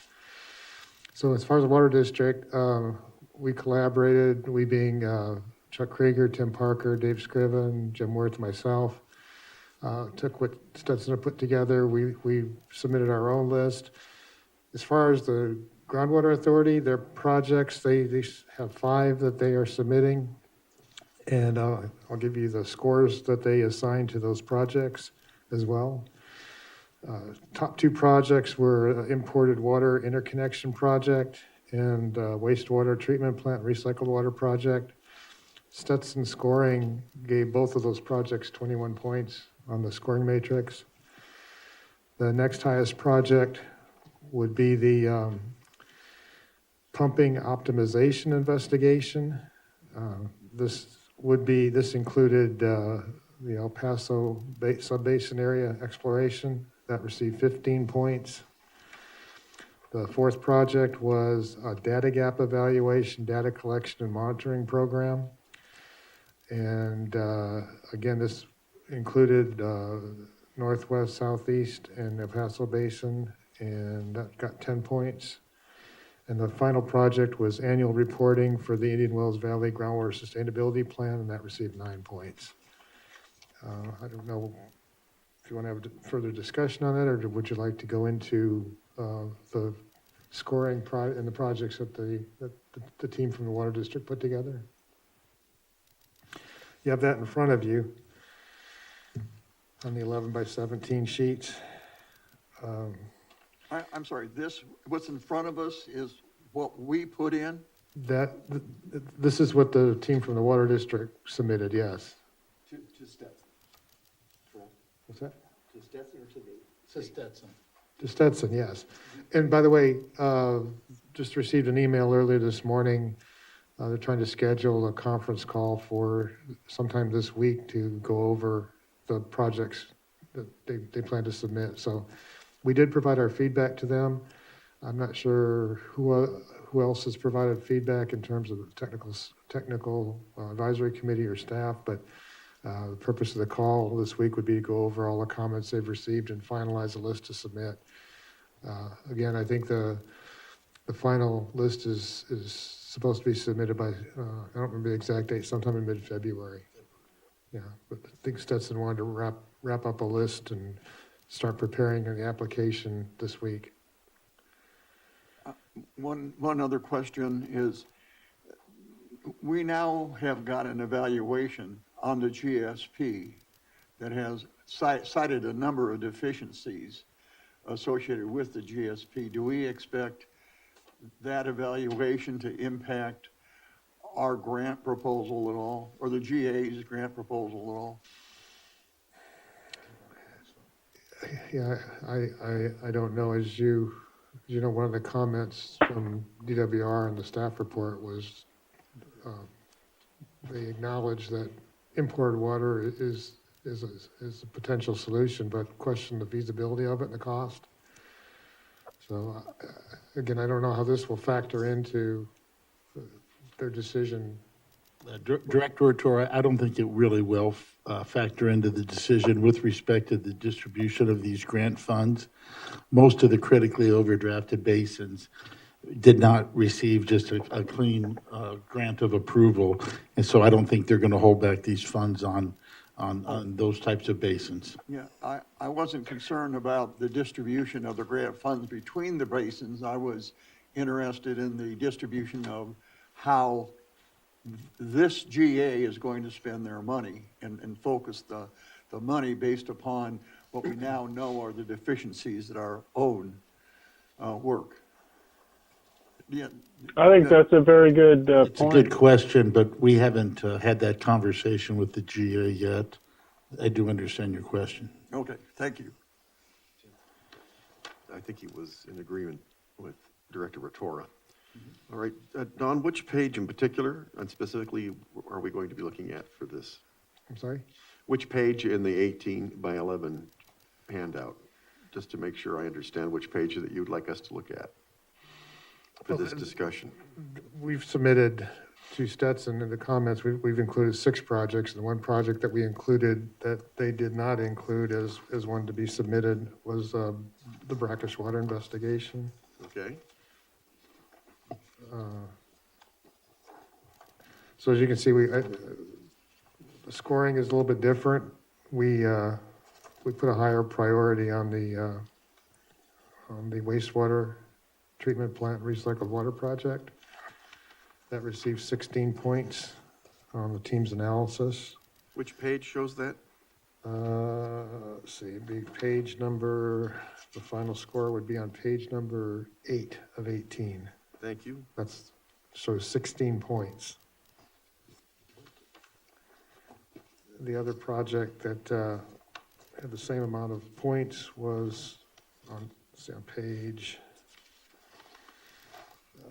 6. Where's it?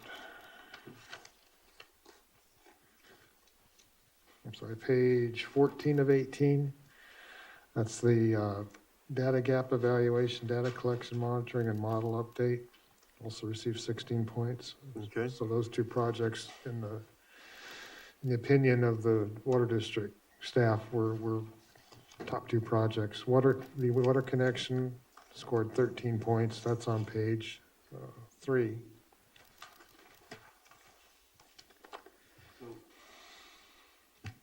I think to clarify, these are comments and scoring that the district's team put together Correct. and not what Stetson had submitted for the team's review. No, this was provided to Stetson for feedback on behalf of the water district. Okay. And we submitted this earlier in the month. We haven't received any comments or feedback back from them, but I'm assuming that's part of the discussion that would take place either tomorrow or Friday. Okay.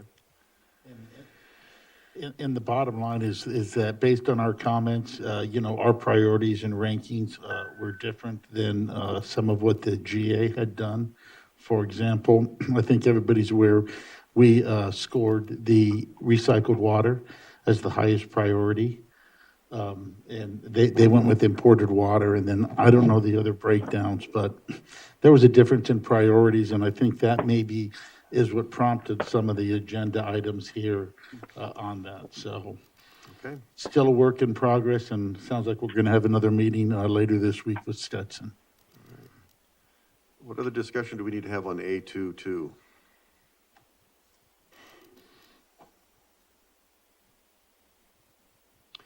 Right. How about A23, groundwater sustainability plan project priorities?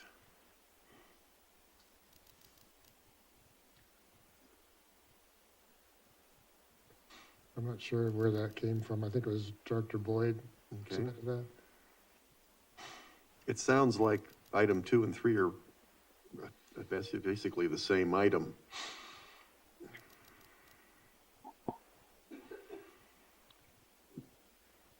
Director Boyd, any clarification? If you're speaking, sir, Sorry, I'm having having a little bit of trouble tracking.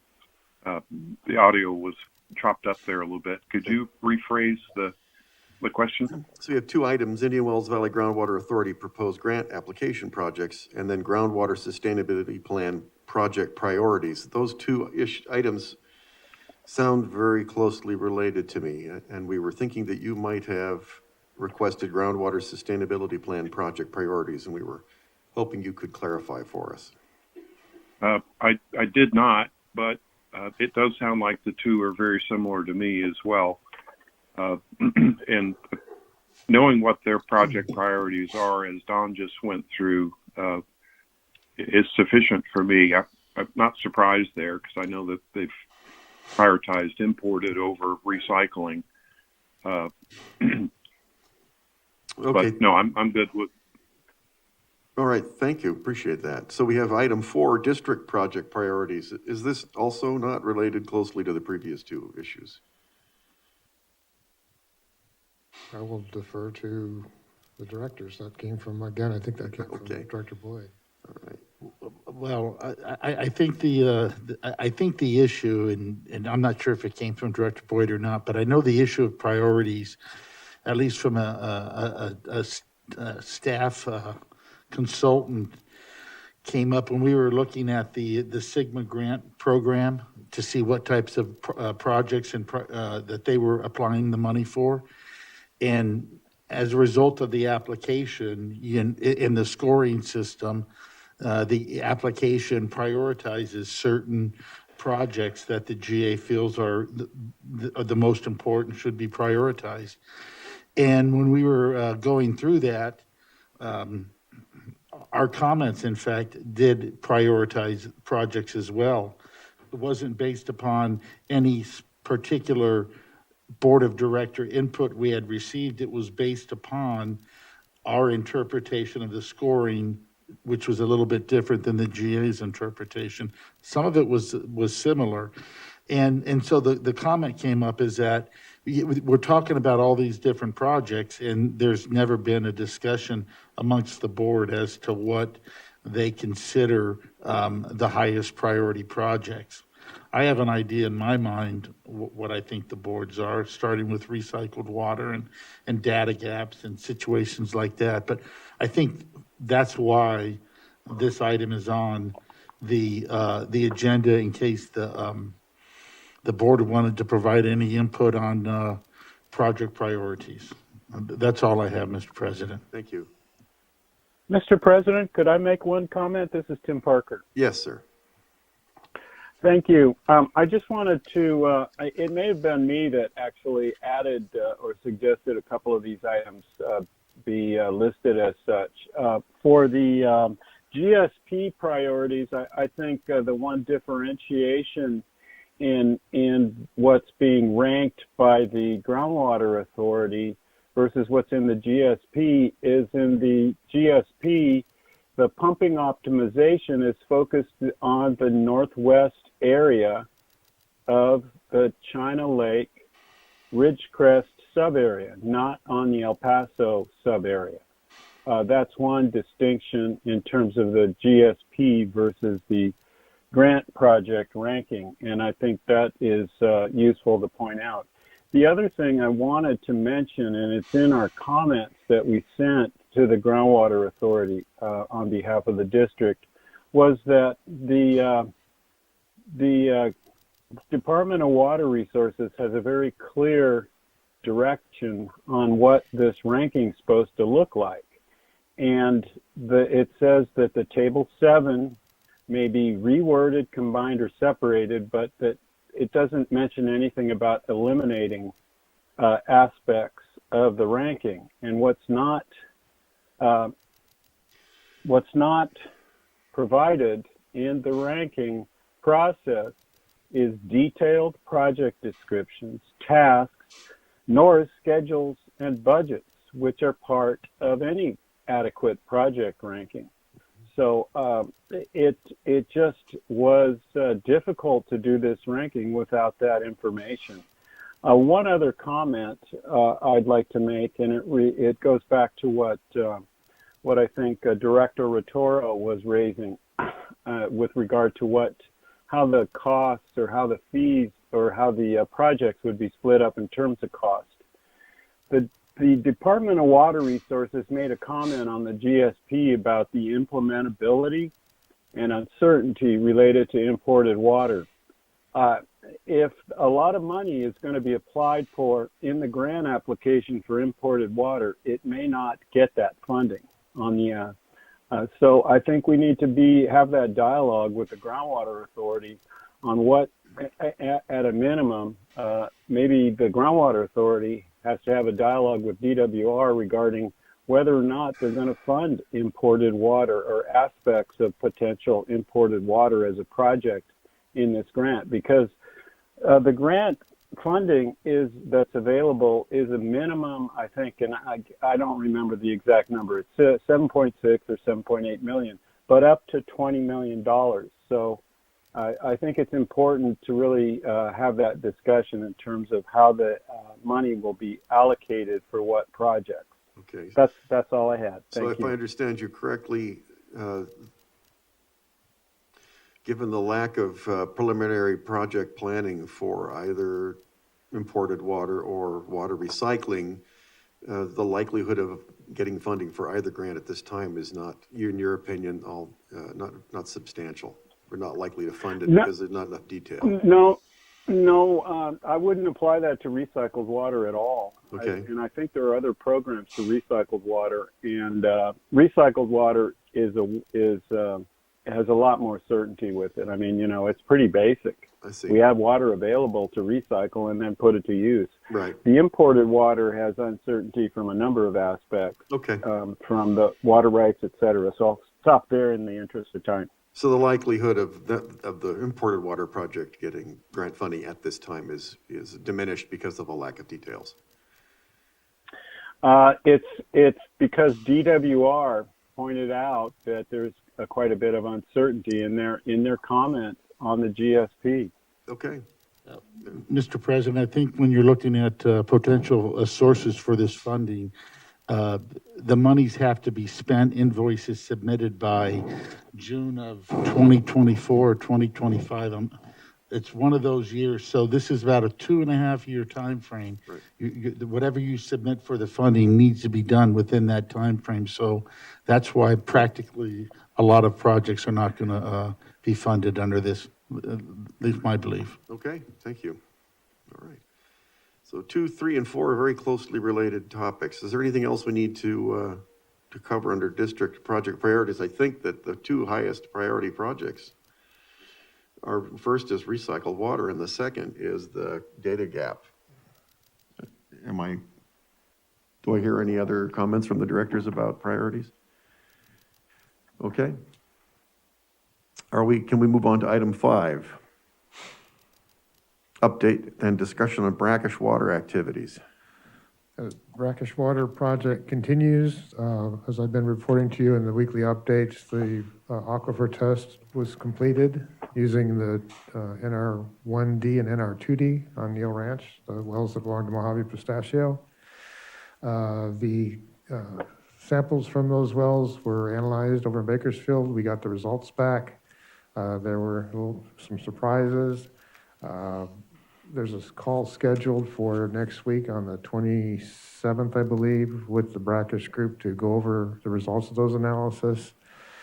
Part of the surprise, if you will, was the water at the lower depths of the wells, which is around 1,900 feet, I believe, had a high TDS, very high TDS. It was almost seawater.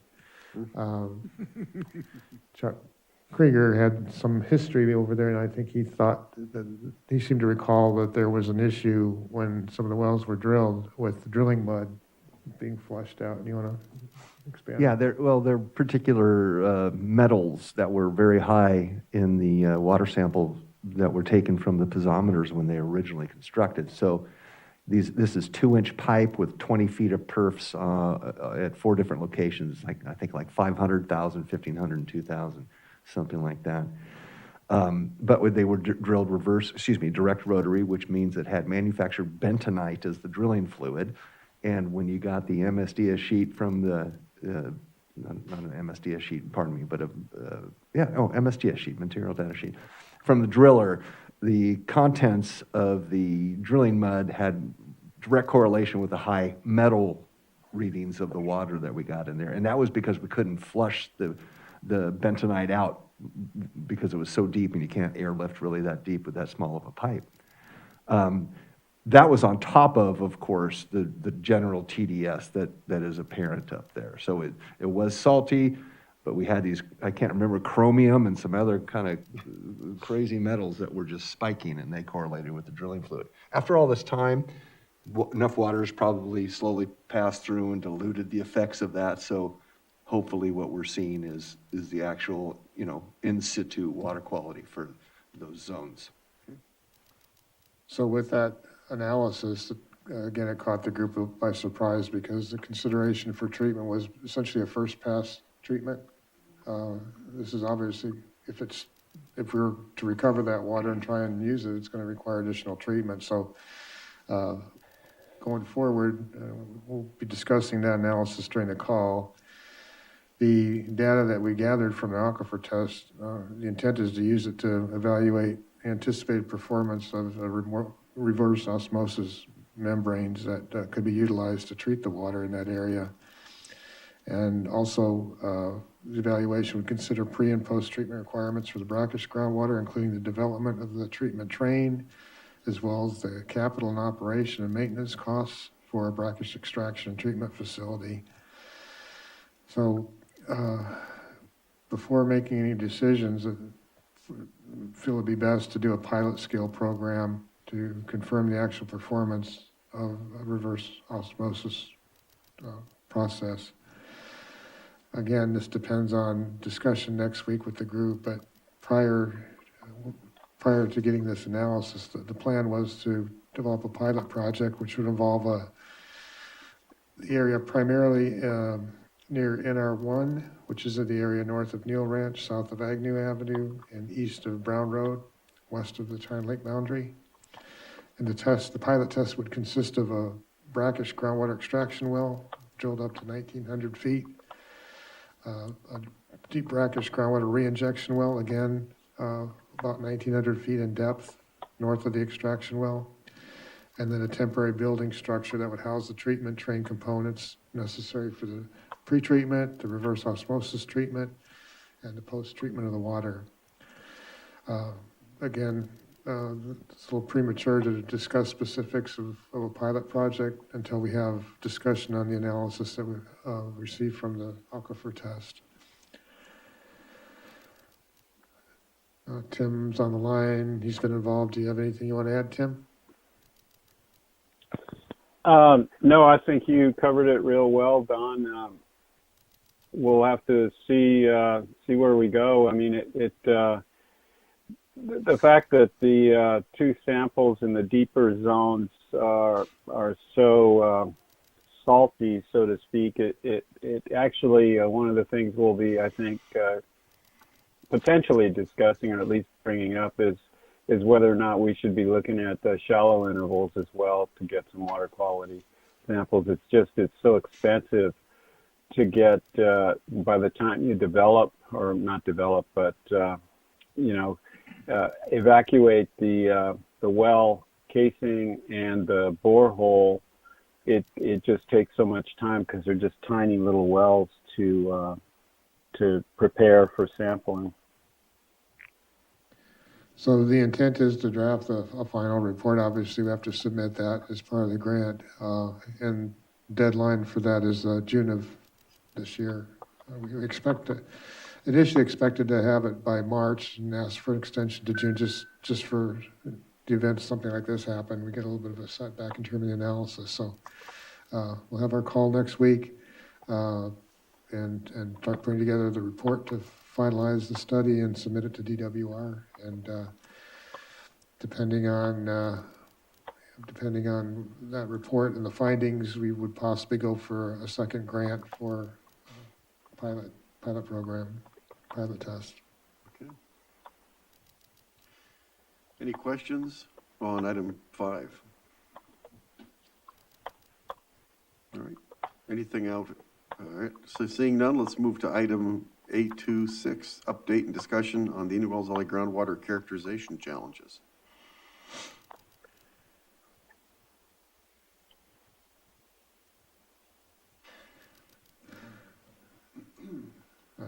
Any questions? We really kind of covered this at the beginning of the meeting, so with the permission of the board, unless there are questions, I'd like to move on. Okay. All right, very good.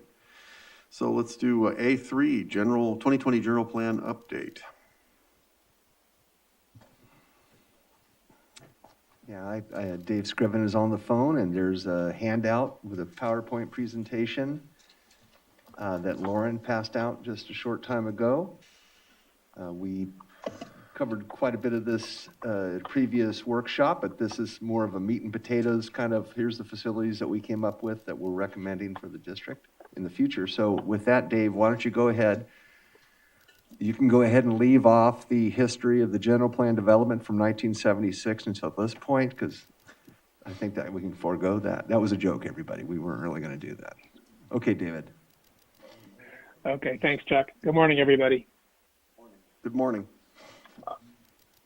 If we could go, let's see, to slide 2, we have just have a brief recap of the previous presentations. The part that we're not going to talk about, the background since 1996, but one thing important about that is that there's been minimal population growth. Water production has decreased and per capita demand has decreased. I'll have a figure for that in just a moment. Current water demand is about 6,300 acre feet a year. We're projecting in 2045 about 8,000 acre feet a year. Projected population growth is up, we're estimating at about 1% per year. And we previously talked about production requirements via pressure zone. Slide 3, please.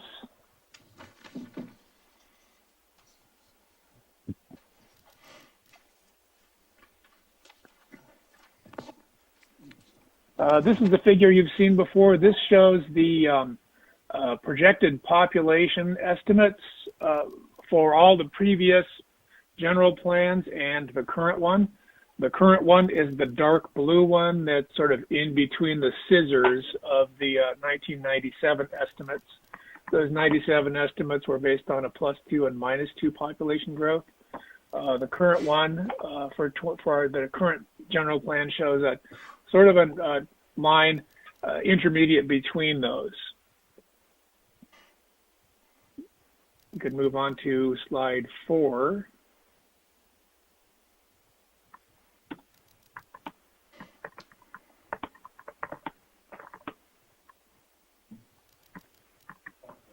Slide 4 is this is a pretty interesting one. This shows total production divided by population, so it's per capita production in gallons per day. And you can see it from 1965 all the way through about 2011. It's been fairly steady, and then it dropped off precipitously with the implementation of the 20 by 2020 water conservation measures that were adopted in February 2008 and implemented into your urban water management plan in June of 2011. It's been continuing to drop off ever since then, except for the last year or so. Slide 5, please. All right, we're up. Go ahead. Slide 5, topics covered in the this is just sort of a continuation of the recap. We talked about issues with groundwater management, SGMA, the Groundwater Authority, potential replenishment using imported and recycled water. We talked about a description of the existing system, potential annexations for the district to consider. We talked about our process for modeling the system, and we talked about several problems, several issues in the existing system, maintaining consistent reservoir levels between the reservoirs, the high pressure area in the B zone, potentially causing leaks, and undersized east-west and north-south transmission arteries. Slide 6, please. One of the major things that we're presenting today has to do with storage. So this is just sort of a review of the various components of reservoir storage. Your storage can be broken down into about 5 different components. First, fire flow storage, which is dictated by requirements of the fire marshal, and it varies by pressure zone. Operational storage, which is storage that's needed to even out the demands of the day and provide system pressure. And that's estimated at 0.2 times maximum day demand. Emergency storage, which is to give you additional storage in the case of an emergency caused by, for example, a temporary power outage or a service outage from a pipeline break or something like that. There are 2 different ways to look at emergency storage: minimum emergency storage and optimum emergency storage. Minimum emergency storage is what we figure the basic, you have to have it, emergency storage, and that provides 12 hours of maximum day demand or a full day, 24 hours of average day demand supply. Optimum emergency storage, if you can afford this additional quantity, provides an additional safeguard with respect to emergencies, and that gives you 24 hours of maximum day demand. Another component, which is optional, is off-peak power storage, which is also known as time of use storage. And this is additional storage implemented in order to take advantage of Edison's low off-peak power usage rate schedule, currently 6 hours out of every 24 hours. So that's 0.25 times maximum day demand. And then whatever is left over, it can be considered supplemental storage in any given pressure zone.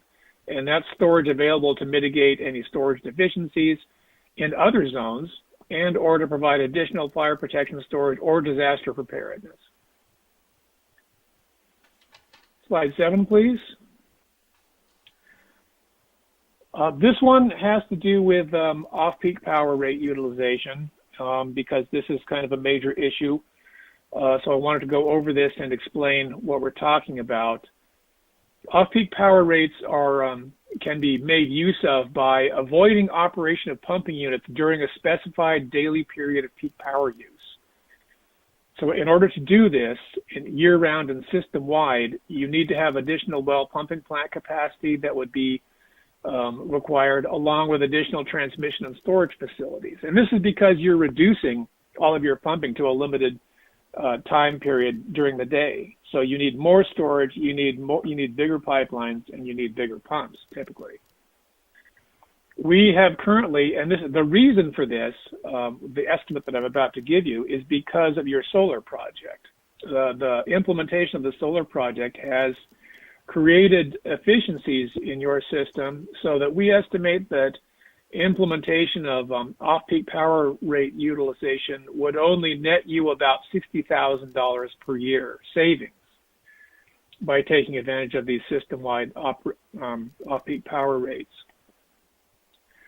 The cost, however, for implementing off-peak power rate utilization system-wide and year-round would be anywhere between $9 million and $14 million. The range has to do with whether or not you implement a system that gives you minimum emergency storage or optimum emergency storage. But that's a considerable amount of money to get you $60,000 a year savings in power costs. And in fact, those costs would not be recouped during the service lives of those facilities by the savings you would enjoy from off-peak power utilization. Therefore, constructing those facilities needed to take advantage of the off-peak power rates year-round and system-wide is something that we are not recommending. However, your staff is utilizing off-peak power rates when they can during periods of moderate demand and for specific facilities, and they can and should continue to do that. Right, it looks like the break-even point, if we were to do that, would be 150 years, which is certainly outside of the service life of the equipment. It's outside of the service life of the board of directors, too. Right. All right, thank you. Well, everybody but Director Rotora. One thing I need to point out, though, too, is we will be discussing off-peak power rate utilization facilities in the rest of the presentation, and that's mainly just to show you what's involved, what would be hypothetically involved with that. But right now, with slide number 8, I'd like to review with you the current project, the Four Reservoirs project, which is now in the initial phases of construction. These 4 reservoirs are intended to replace damaged facilities and increase storage in several of the pressure zones. We have the construction of a new 1 million gallon reservoir at the Gateway site in the B zone, replacement of the existing 0.4 million gallon reservoir in the C zone with a new 1 million gallon reservoir. There was part of this overall project was replacement of the 0.1 million gallon reservoir in the D zone with another one that functions at the Salisbury site. That one you have deferred to a later date. And finally, construction of a new 0.55 million gallon reservoir at the college site in the E zone. Slide 9, please. Okay, this slide shows the supplemental storage capacity. The Four Reservoirs project gives you additional capacity in B, C, and E zones. As you can see there, you get an additional 1 million gallon new capacity in the B zone, an additional 0.6 million gallons net increase in capacity in the C zone, and 0.55 million gallons of new capacity in the D zone, the college reservoir. I'm sorry, that's the E zone. Mm-hmm. This new capacity will help you to mitigate impacts of future power outages and disasters, and will also provide backup storage for repair and maintenance activities without needing temporary facilities. But also, it will the increased capacity in the B zone can be used to supplement storage capacity in the A zone, and we'll be developing that in the subsequent slides here. Slide 10. This slide is just sort of an introduction to a couple of charts coming up. These charts show the hours of emergency and supplemental storage that are available in each zone after completion of this project, along with alternatives involving the use of supplemental storage in the B zone to mitigate storage deficiencies in the A zone, and construction of the A4 reservoir. The general plan, as you will see, will include discussions of the costs and benefits of these different alternatives and how they're to be phased. When Dave mentions the A4 reservoir, that is essentially the east side of town, where we've talked about a new A-zone tank for many years, down Bowman Road, kind of within the ACU zone over there. So that's what A4 reservoir is. Go ahead, Dave. Okay, slide 11, please. First of 2 bar charts. The first one here shows emergency storage availability in the C zone, D zone, and E zone. This is for ultimate conditions, and this is emergency storage in hours. And this shows the difference between emergency storage available now and emergency storage that will be available once the current project, the Four Reservoirs project, is completed. So the first bar on the left there shows emergency storage available in the C zone. The next one shows C zone with the Four Reservoirs project completed. You can see there's plenty of storage there, plenty of emergency storage.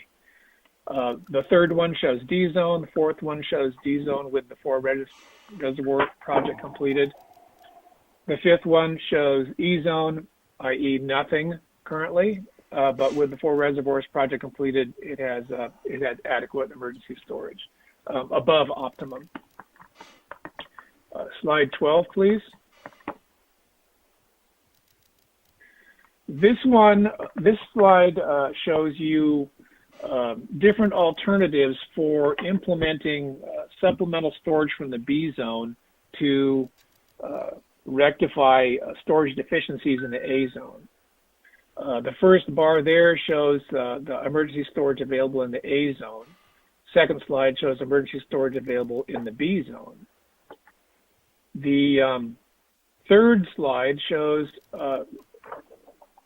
the emergency storage that will be available in the A zone if you construct the A4 reservoir that Chuck was just talking about at a 3 million gallon capacity. So you can see there that it actually meets. I should point out too, if you can read that, or maybe not, that the blue bars represent storage without emergency storage available without off-peak power implementation, and the red bars represent emergency storage available with off-peak power utilization. So you can see that if you use the A4 reservoir, that the A zone will, in either way, with or without off-peak power, meet the minimum emergency storage requirements. The same is true, however, if you do not construct the A4 reservoir and simply use supplemental capacity from the B zone in the A zone. That is the fourth set of bars there. You can see that you have basically the same amount of capacity of emergency storage, either way, off-peak or not. And the final one shows A zone and B zone combined with the 3 million gallon A4 reservoir and completion of the 4 reservoirs project. So you can see there that without off-peak power, you can actually get 24 hours of emergency storage, which meets your optimal emergency storage criterion without off-peak power. And with off-peak power, you almost get there.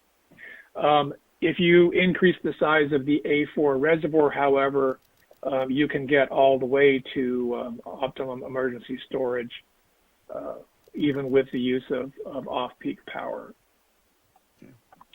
Slide 13, please. No, I think that's minimum, Dave. I think you can get to 20 hours, so it's not quite optimum with the. Not with the 3 million gallon A4 reservoir, Chuck. If you increase that to the 6.5 million gallon A4 reservoir, you can get all the way to optimum. Mm-hmm. And we'll show that will be shown on the maps that we get to in a minute. And we'll have to reiterate that difference here in this summary. So if we're on slide 13, this is just basically a summary of what I was just talking about with respect to the previous figure. Zones B, C, and E will increase disaster preparedness and supplemental storage upon completion of this current project, the 4 reservoirs project. A zone, if you do not construct the A4 reservoir or use supplemental storage in B zone, will have sufficient storage to satisfy ultimate requirements with only minimum emergency storage, but not optimum emergency storage or off-peak power storage. However, if you add the A4 reservoir at 3 million gallons, you can get minimum emergency storage, either with or without off-peak power. Without off-peak power, you can almost achieve optimum emergency storage in A4 with the 3 million gallon A4 reservoir. If B zone supplemental storage is used in the A zone via modifications to the Bowman and Springer pressure reducing valves, minimum emergency storage with off-peak power storage could be achieved in both zones, and 7 additional hours of emergency storage could be achieved without off-peak power storage, even without constructing the A4 reservoir. With the A4 reservoir added, you can achieve optimum emergency storage in both zones with or without off-peak power storage. However, just to reiterate the point that Chuck made, you get optimum emergency storage in those zones with the either way with the 3 million gallon A4 reservoir. In order to actually get off-peak power utilization and optimum storage, you'd need a larger capacity for the A4 reservoir. 3 million gallons wouldn't be enough. If we can have slide 14, please. This shows a map of existing facilities. And Chuck, I don't know if you have any comments that you want to make I'd like on to this observe a couple map things. before we Thank you, Dave. proceed. I think most folks know, but I'll do a quick review of it here. You can see on the northern part of the exhibit, the purple line with 31, 30, 17, 9A, 10, all those A-zone wells, the wells that pump and discharge to the A-zone transmission pipeline. Then they go down Brady Street and deliver that water to the Bowman reservoirs. You can see that there is, the only part of that pipeline that goes into the A-zone is a little portion within the A-zone boundary, which is that kind of, I don't know what color it is on everybody's screen, but it's kind of a light pink on the hard copy. And then you can also see at the corner of Bowman and Brady, there's nothing that carries that water to the east. So we don't have a large artery taking water from the A-zone transmission system and delivering that into the A-zone. And that can cause some problems. And the other purple tank down there kind of south is the Kendall tank. And you can see Kendall's close proximity to a large part of the A-zone. So Kendall's a big target. When demands flow, water likes to come out of Kendall. And the second thing is you can see the southerly pipeline, transmission pipeline of 18, 33, 34, and 35. That's a B-zone production and transmission facilities. Goes to Brady, heads south on Brady, and hits Ridgecrest Heights tank. Just north of that, within Springer, you can see there's a section of 24-inch that goes to the east, and then a big gap, and then a section from Chine Lake, or College Heights Boulevard, rather, all the way to the Springer tank. That big gap causes a fair amount of consternation on the operations people's part, because what happens is once the Ridgecrest Height tank fills, it shuts off automatically. The wells are producing the same amount of water, but they're having to push it farther. And you're putting the same amount of water as it's trying to go east. The pipes don't have the capacity to accommodate the flow. So Jason can either spend his time repairing ruptures in pipelines in that vicinity or turn off some of our production facilities. So when that circumstance happens, Jason has to shut wells off because he doesn't want to damage the existing distribution system. So it's intuitive by looking at it that you've got a section there that is inadequate with regard to transmitting the water over to the east side of town via the B zone. Those are the two things I wanted to point out. Go ahead, Dave. Okay, slide 15 shows a list of our recommended improvements at this time. So, as a preliminary statement, as previously mentioned, there's been reductions in population and demand. So the existing production capacity is adequate for normal operation throughout the planning period. Of course, there are some wells that are aging, and you'll want to replace those. But the capacity right now that you have for production of water looks like it's going to be good for a long time. Recommended facilities to achieve minimum emergency storage and to resolve the transmission issues that Chuck was just talking about include a 24-inch B-zone Springer Avenue pipeline from Mahan Street to College Heights Boulevard, about 8,000 linear feet, and that's approximately $3.4 million. Modifications to the Bowman and Springer PRV stations, that's about $500,000. So, excuse me, Dave, if you look on the map, Yes. if you go to the map, who's in charge of the map? Lauren does it. I picked a good time to ask for that. You can see that. That would be slide 16. Yep, gotcha. It's up. You see there, it says Springer PRV and Bowman PRV. Now this is pressure reducing valve. So what it essentially does is it takes water from the higher elevation zone, the B zone, and puts a pressure reducing mechanism to then equilibrate it to A zone. And that can be used to fill Bowman tank and to fill Kendall tank. In fact, it's been used to help Jason operate Kendall tank for 15, 20 years now, I think, but it's going to become We're going to make it a more robust part of the process that can read reservoir levels and react like a well can.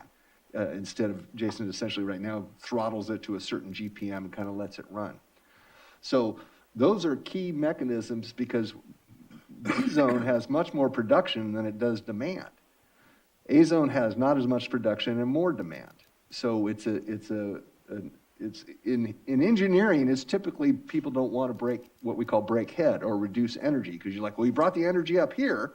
Why do you want to bring it down here? And you're paying money for something that you're then throwing away in the form of a pressure reducing valve. The key here is that's not applicable because the B zone wells pump are at the same elevation, I should say, as the B zone reservoir. So we're not pumping it higher like it would be from an A zone production well. That's the way it is. Get it to the ground, it goes to the tank. So we don't have that notion that we're wasting energy when we're doing it this way. So those PRVs are essentially like wells or production sources to the A zone from B zone. Okay, Dave. Okay, we may as well just stay on the map, and I'll continue reading these recommended facilities. So next we have the 24-inch B-zone Gateway Boulevard pipeline from Springer to Gateway Reservoirs. 5,700 lineal feet, $2.5 million. And the 30-inch A-zone Bowman Road pipeline from Brady Street to China Lake Boulevard, 10,500 lineal feet, $5.4 million. Chuck, did you want to say anything about those? No, I think you can tell by looking at the exhibit that those facilities close the east-west transmission restrictions. One thing we haven't talked about yet is the line that's in Gateway. Right now, the Gateway Reservoir is fed by water that has to actually go through the distribution system. It doesn't have a direct transmission pipeline from the artery that connects the east to the west in the B zone.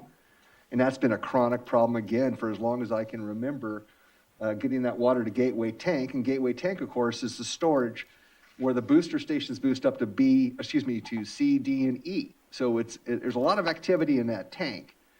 And these facilities, together with the reservoir that increased size, the 1 million that we're putting up at Gateway Tank with this north-south pipeline, is really going to reduce the drawdown in that tank. And Jason's having to kind of monitor what the production is from those booster plants out of there. It's been a often discussed facility. It's going to really help balance the reservoirs. That's all. Okay, the other thing that we haven't discussed yet is the optional improvements. And the optional improvements are what will get you from minimum emergency storage to optimum emergency storage. And that is a 24-inch pipeline in the A zone from Bowman Road to China Lake Boulevard to the A4. I'm sorry, that is it is a 24-inch pipeline in Bowman Road in the A zone from China Lake Boulevard to the A4 reservoir. 14,500 lineal feet, $6.2 million. You can see that there bracketed by that red bordered rectangle where it says optional improvements. In addition, the A4 reservoir, the 3 million gallon A4 reservoir, which we estimated about $5 million cost. And that gives you about half a day of additional emergency storage, those facilities do. It is, yeah. There is another map that we should talk about, map 17, slide 17. And we have thrown this in here just so that you can see what is involved with off-peak power. What facilities would be required for off-peak power. And you can see here that the Bowman pipeline goes from 24-inch to 30-inch, and you need additional storage in order to get the optimum emergency storage and off-peak power at the same time. You need to go from 3 million gallons at the A4 reservoir to about 6.5 million gallons. So again, we're not recommending these facilities. Okay, Chuck, anything else you want to go over? I think that's it. We have a draft plan in the hands of staff to take a look at and let us know where we might have got stuff wrong. and we'll be revising that.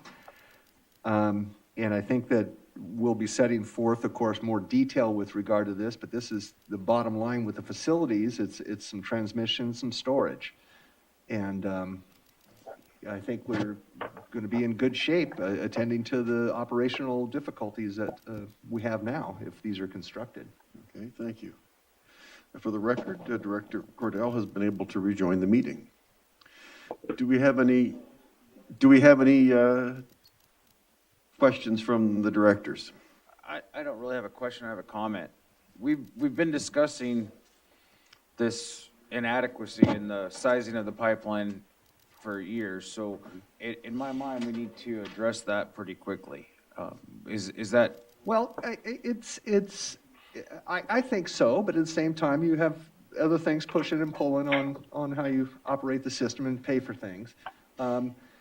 What happens is that we're in a position that we would rather feel more secure if something were to happen. And so water levels might be lower in a tank than would be ideal. And, we're not able to enjoy the moving the water around and filling reservoirs as quickly because of it. So Well, and also adds a cost to our operations on a yearly basis, having it the way it is now, because we do have more line breaks, we have staff doing other things, so those costs, I mean, they're gonna add up whether we're doing it or not, so that concerns me. I think that it's important that we can move the water without losing our flow and restricting, so I would like to see staff come at us and say, this is what we would like to do, this would be our first priority, this is what we feel we'd like to move forward with.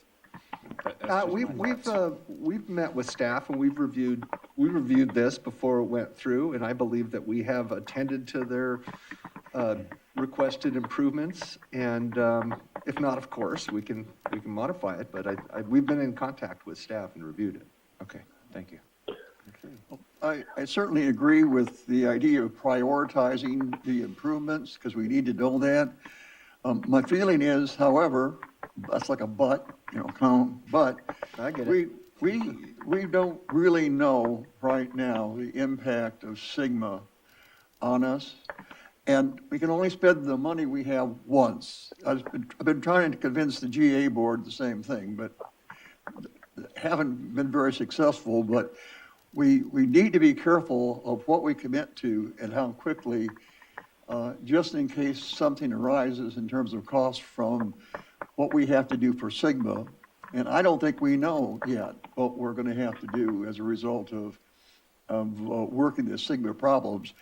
We do know that we've had a problem that Sigma brought to light. We should have worked perhaps 20, 30 years ago. We're being forced to do it now, and it's going to cost money. And we need to make sure that we don't overstep what we're doing and putting a more severe burden on our ratepayers than we have to. Thank you. Agreed. And we will prioritize these and break them out in sections that, you don't have to do it all at once. I think that, Director, is the point, that we'd like the idea, although we don't have it on here, I think that PRVs are the highest priority, so we'll move those because that increases flexibility to a great extent. And then we can prioritize the other segments of pipeline as far as what help it's going to provide and take bite-sized chunks out of it. And certainly, as has been done in the past and likely in the future, you might plan on it, a particular year, and then something else comes up and you have to defer it. And that's all part of, as time goes by, how you implement the facilities. All right, are there comments from any other director? I'd like to briefly open this up to public question and comment. The general plan, we'll give it a few moments so people can dial in if they need to. Can we ask the person that's typing to mute themselves? A little. There we go. Hey. Do we have anyone trying to phone in? All right, very good. Is there anything else that we'd like to discuss on item 3, the general plan update? Can I ask a question to Chuck?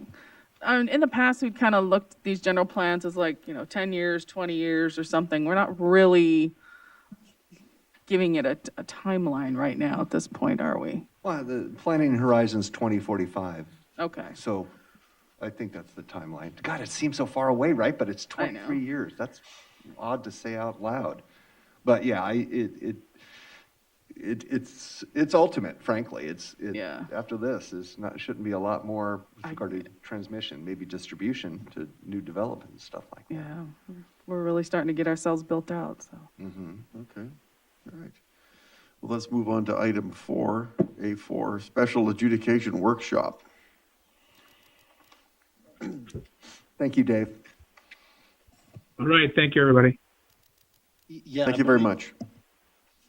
I believe this is on the agenda as a reminder that the district's going to host a public informational workshop on January 26th at 6 p.m. at the City Council chambers.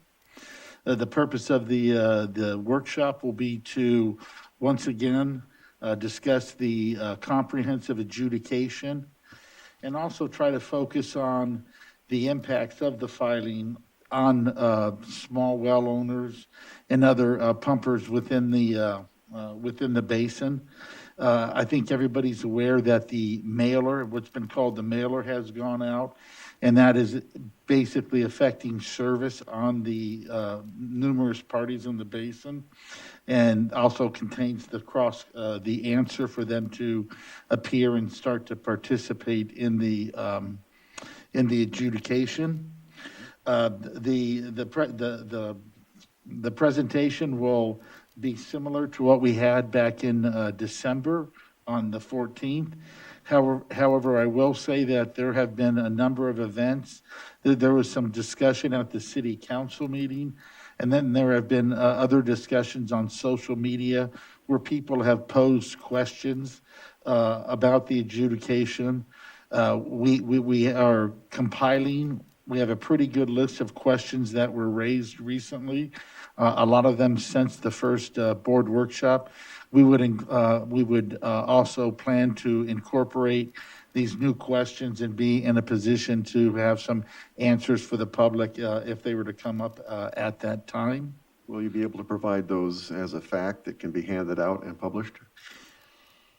Yes, the answers to these questions, they are going to make their way into a fact. We're just not quite there yet. Okay, hopefully available at the time of the workshop. If they are, we will certainly have them out there, and we Okay. can endeavor to have those ready. Was there anything else?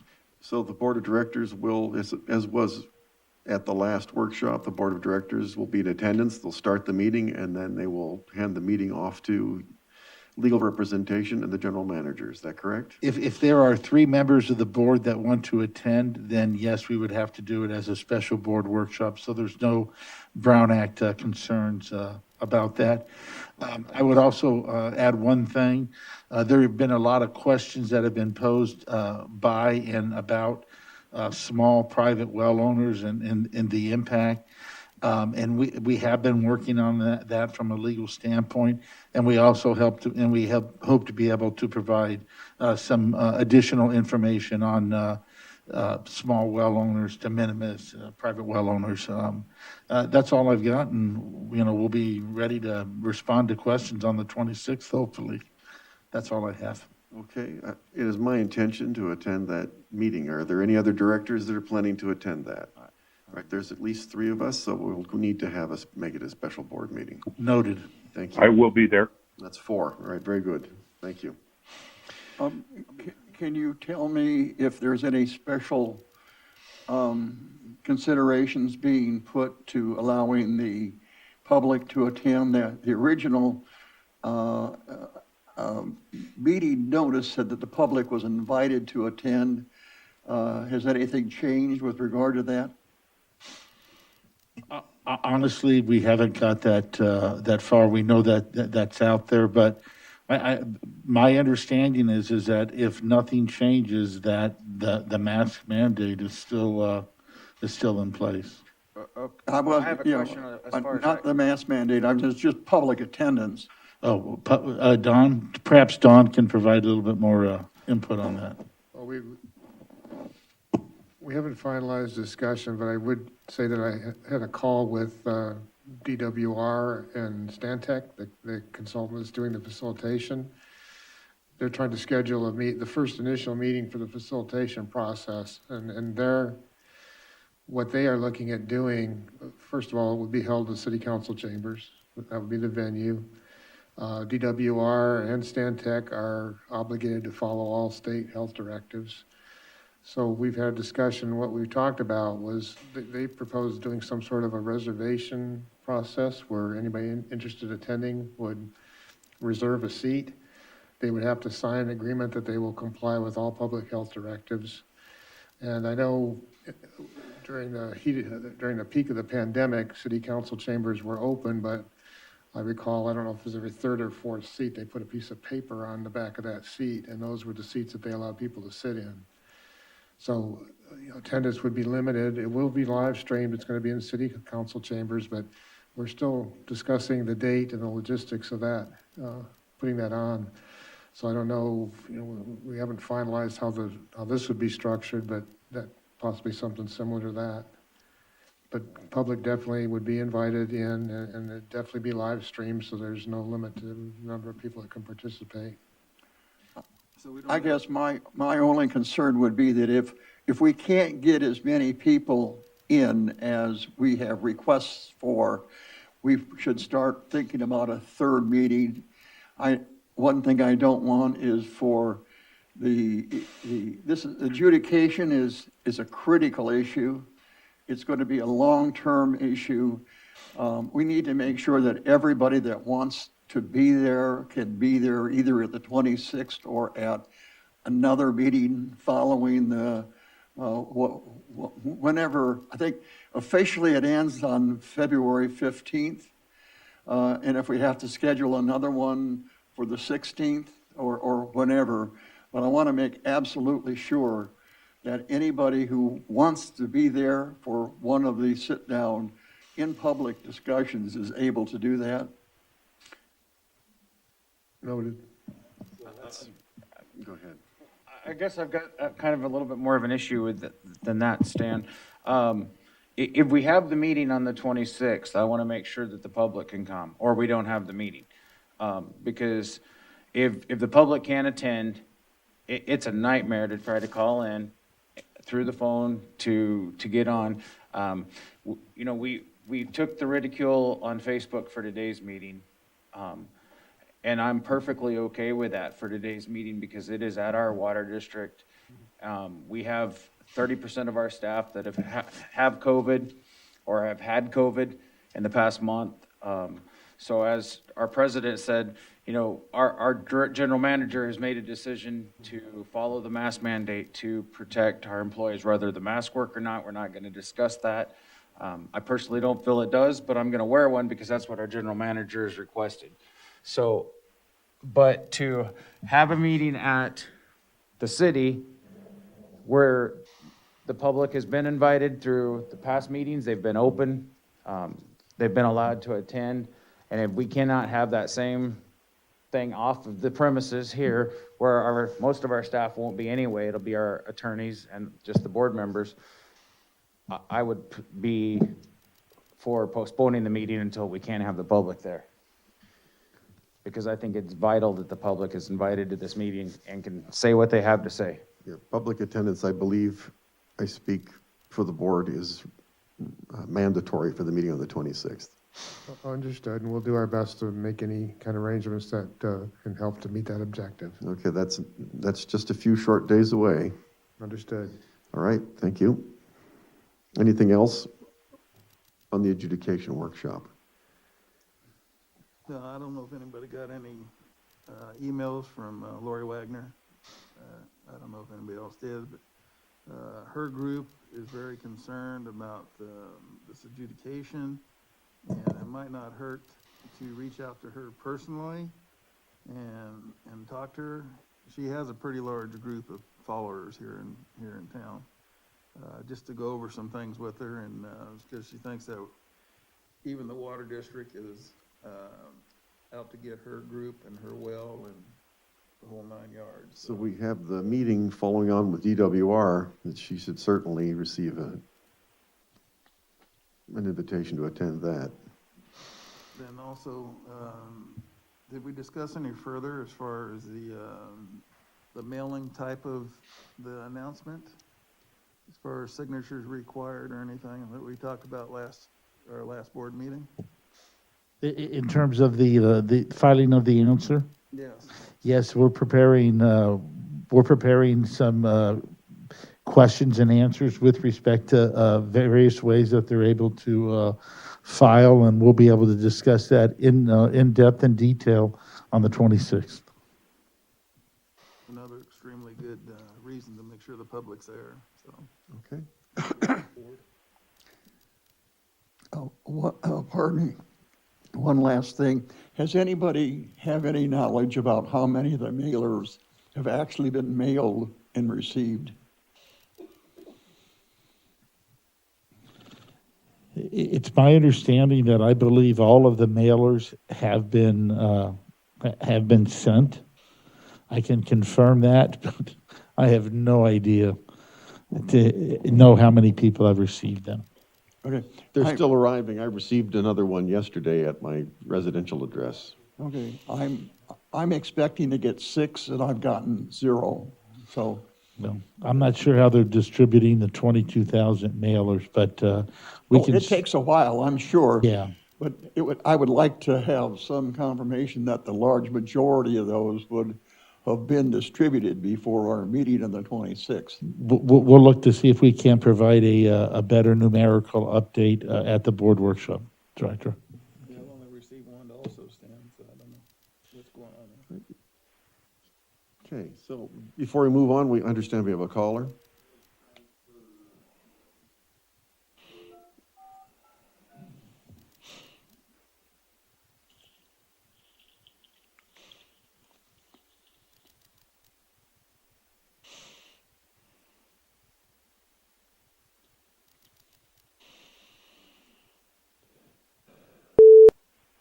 Good morning, caller. Please state your name and, oh. Good Hello? morning, caller. Yes, please state your name and area of residence. Yeah, this is Renee West of Lusk, and I live within Ridgecrest city limits. I have a question regarding the workshop. When you say it's going to be live streamed with the city of Ridgecrest, you'll be having it with the ability for people to call in through to the city of Ridgecrest. And the other question I have, if you have questions, are we supposed to mail them into the attorneys doing the adjudication for their FAQ sheet? Okay. Like, I don't know where to send in the questions. Okay. So the question is, are we going to allow people to telephone in? And the second question is, I have some questions, I'd like to send in some questions to be answered, and to whom do I send them?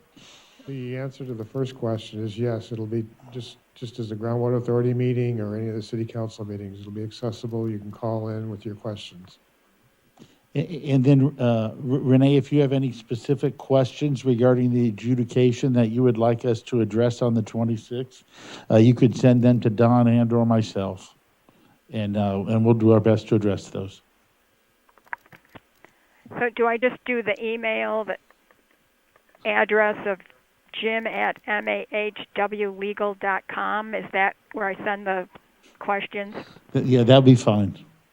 Okay, thank you. You're welcome. Thank you. Do we have any additional callers? All right, then I'd like to move on to 8B, staff goals. Okay, I think we can go through these relatively quickly. The first ones we'll go through are just an update on the accomplishments the staff wanted to complete in 2021. You'll see there's some red text. That's just an update since the last presentation in August when we had the last board workshop. So as far as conservation, the goal, the cumulative 20% reduction by 2020, again, that we've continued with that. The cumulative savings as of the end of the year, December 31st, is 22.8, which meets the district's goal of 20%. I'm sorry, it's not the 20% by 2020. This is a 20% goal that the board adopted in 2013. That was voluntary. It wasn't required at that time, but the board decided that it was in the best interest of our basin, considering the situation we were in the Groundwater Authority and Sigma, that we adopted 20% conservation rate. And as I said, it's at 22.8% through the end of the year, cumulative. Stay engaged with the state, the indoor and outdoor components of district's conservation targets that are to be developed. This is related to the topics that we discussed earlier. AB 1668 and SB 606. I gave you an update on that already, but basically we've been staying engaged with the working groups that Aqua has established for those, that legislation. And I gave you the update. We're kind of awaiting direction from DWR in terms of targets and standards to be developed. Next one, explore opportunities for additional grant funding to support effective conservation programs. We are on the lookout for those opportunities. We get notices from the state, from DWR. There's currently nothing at the moment that we're aware of that we are pursuing. Moving on to capital improvements, I'll turn over to Ray for that. Engineering. First one on the list is the water supply improvement project, and well 35 was the last project for that, and that has been complete. Work was accepted by the board in November of last year. Number 2 are mainline construction projects identified in our budget, or in the future it'll be general plan. Things are on hold just because we were waiting on the general plan, and also we had planned to do Gold Canyon and Cairn installations. We will go ahead and finish the design for that, but due to budgetary constraints, we are going to delay those projects at this time. Bulk water station ADA compliance, concrete work's done, fencing's done, and staff looks like probably next week will be starting on the electrical work out there. Post-earthquake repairs are complete. We are waiting for one last reimbursement that was submitted in September. I did send an email. I did get a confirmation they received my email, asked me to resend the paperwork, and that they would get that sent in for payment again. I'm not sure why it wasn't paid the first time, but there are, of course, some other post-earthquake items that need repair, but I've moved that over into capital projects because it's not a Cal OES reimbursement at this point. So.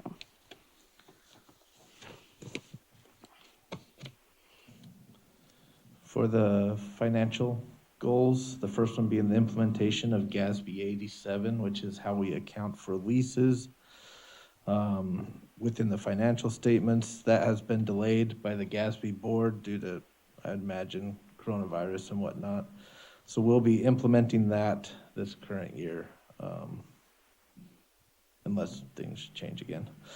The second goal was identify and explore options to resolve delinquent accounts due to the governor's executive order. Staff has provided information on State County CARES Tenant Assistance Program, and we continue to do that for those that qualify. The executive order ended on December 31st, so we are following the processes to begin the shutoffs again, which will probably start taking place in the middle of February. I guess we should add we're working on the flow restrictor, the 2 policies that the board requested, so we'll see those come up. Number 3 was evaluate migrating Springbrook to the cloud. That is our financial system.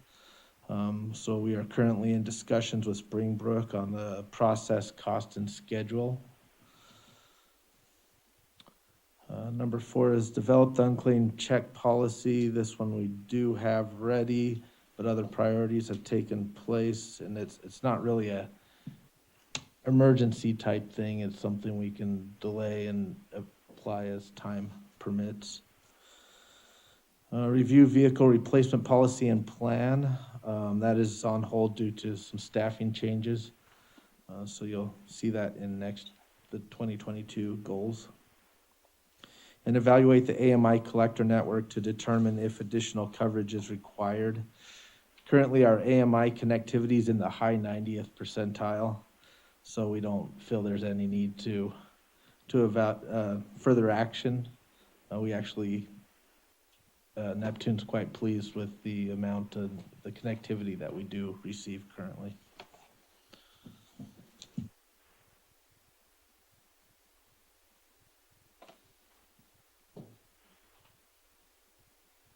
I hope I turn my microphone back on. There we go.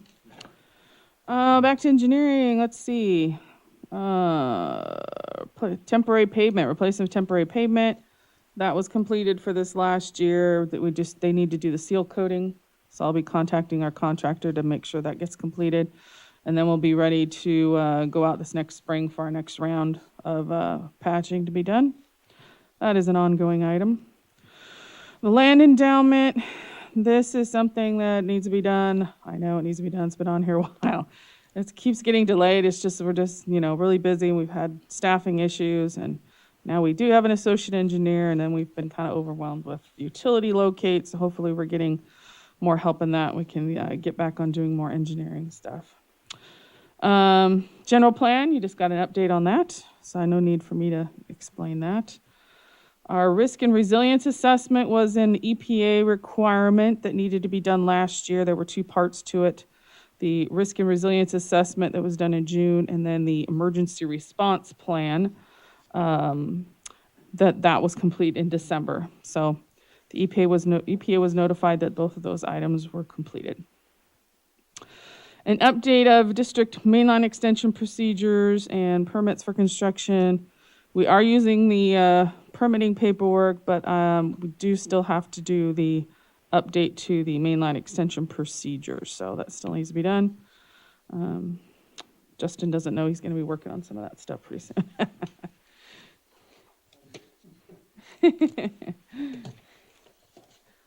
For operations, we did not pull the FE pumps at the plants last year. They are scheduled to be pulled this year and inspected. As far as in the year for SCADA upgrade, and I'm going to tie in number 3, which is test and replace the security hardware as well. We were about 95% complete. All that was left was the SATs for wells 11, 13, 35, and arsenic plant 2. Rebuild or replace the chemical pumps at the arsenic plants. Plant 2 is completed, and we're still assessing plant 1 for prioritization of the pump maintenance requirements. Installation of automatic controls for the valves at wells 30, 31, 18, and 33 when it's usable again. We are currently installing the components for the valves, and we'll be ordering those valves here shortly. Once that's installed, we'll be able to utilize those more with that time of use thing that we were talking about earlier, where we won't have to send district staff out there to flush the well first. Rebuilding the bulk water station, Renee covered that. Rebuild Bowman PRV for more everyday use. That's with Krieger and Stewart at the moment getting designed, and that is probably one of our top priorities as far as the general plan. It'll allow us to utilize better the wells in the southwest well field, and also supplement the A-zone storage. Media loss in the arsenic plants. We received the quote from Pure Flow, and we are going over the scheduling and how it best fits in the current capital improvement budget. Clay valve preventive maintenance. That's just an annual process to keep us on track with that. And the test of the emergency ties with the Navy and Searles Valley. We were able to test the intertie with Searles Valley this year, and that was successful. The Navy, we were able to give them water. The Navy side had clay valve issues, and were not able to give us water in return. Moving on to administration, personnel, and HR. Safety program, having injury-free 2021. We did have an injury back in April, on April 20th. As of the end of the year, we've completed 244 days without a recordable injury. We continue to do our routine inspections of all equipment, including fire extinguishers, side wash stations, safety showers, slings. We also do the monthly facility inspection. We rotate visiting our facilities with one of the management staff and one of the field people. I think that's been a good exercise, and we've done it so many times that it's kind of rare that we find anything out there anymore, but still, some things do change over time, and it's good to get people out in the field, especially people that work in the office, to look at our facilities and understand where things are and what their purpose is. We do tailgate meetings, and we also do safety as part of our monthly all-hands meeting, although lately, again, we've reinstituted the virtual all-hands meeting. We still do them. I do provide a video link to a safety video. I do provide updated KPIs and also summarize the actions of the board that were taken the previous night at the board meeting. Next one follows Center for Disease Control and Prevention guidelines and district COVID prevention plan to minimize potential for workplace exposure and spreading. We've talked about this ad nauseum. It changes, CDC guidelines change, as you are aware, pretty regularly. This was the third time we closed the office, December 15th, to walk through traffic. We started seeing exposures among staff, and also kind of a repeat from last year. We had concerns about exposures over the holidays with people coming in to the office, not knowing, family from out of town, that sort of thing. So I believe it was the right thing to do. We're keeping it closed. Customers do have several other options for making payments, and if they do need to come in, we provide them the opportunity to do that by calling, and we'll let them in and make an appointment. Building relationships with stakeholders at all levels. Nothing's really changed. I do continue to have regularly scheduled every other month meetings with the city manager, sometimes more frequently depending on what's going on. We do maintain our membership in the Chamber of Commerce. I think I believe they might have had one actual meeting in the last year. The rest of them have all been virtual as a result of the pandemic. I continue to serve on the executive board of Ridgecrest Hospital, serve in the capacity of treasurer, and also am involved as a board member for the Indian Wells Valley Economic Development Corporation. We'll note something, we have been as directors, Boyd and Griffin know, we have been meeting with the city. I've had 2 meetings with them, just trying to build our relationship with the city. We had 1 meeting with the county after a groundwater authority meeting, so we are trying to build on our relationships with all the stakeholders. Next one, engagement and participation in the Indian Wells Valley Groundwater Authority and implementation of the Groundwater Sustainability Plan pending approval. Well, it has been approved. One thing that we're doing now is investigating the need to conduct a new cost of service study as a result of the fees that have been implemented and some of the projects that are being discussed for the Groundwater Authority. We're having, as you're aware, Mark Hildebrand's doing a 10-year financial analysis, and we should, out of that, have some sense of when we need to do our next cost of service study, but I anticipate it will be in the next year or so. Next one, stay active in aqua outreach efforts with the goal of achieving the Region 7 Outstanding Outreach Effort Award. We had a string going of consecutive years, 2017, 18, 19, and that was broken previous year in 2020, partly because COVID limited the opportunities. It did again this year, but surprisingly, we did receive the award. Director Boyd was at the Aqua Conference down in Pasadena, and where we were recognized. It was actually a surprise that we won it again. I didn't submit an application again. They ask that you submit an application mentioning your contacts, who you've called, letters you've written, things like that. And I didn't submit the application, but we did win. So, well, we did send a number of letters when we get the Aqua advisories about issues, legislation that's pending, and requesting support for Aqua's position. We do respond with letters. So they looked at the number of letters you sent them over the year and decided that that was worthy.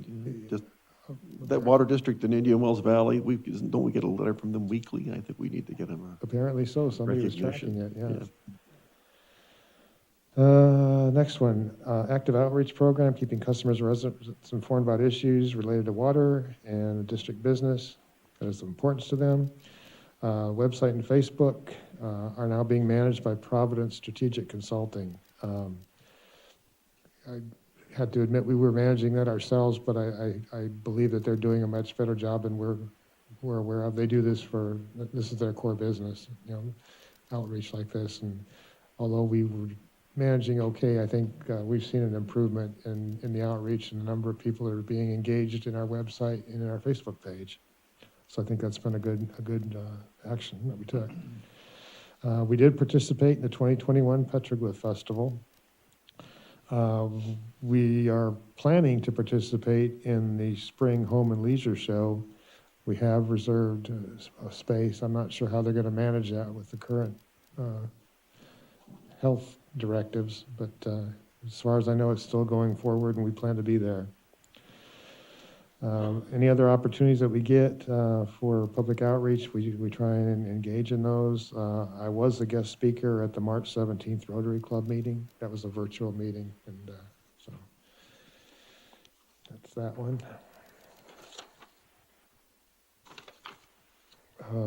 Next one. Assessing current staffing and responsibilities to ensure effectiveness of the organization that critical functions within the district have training and effective backup.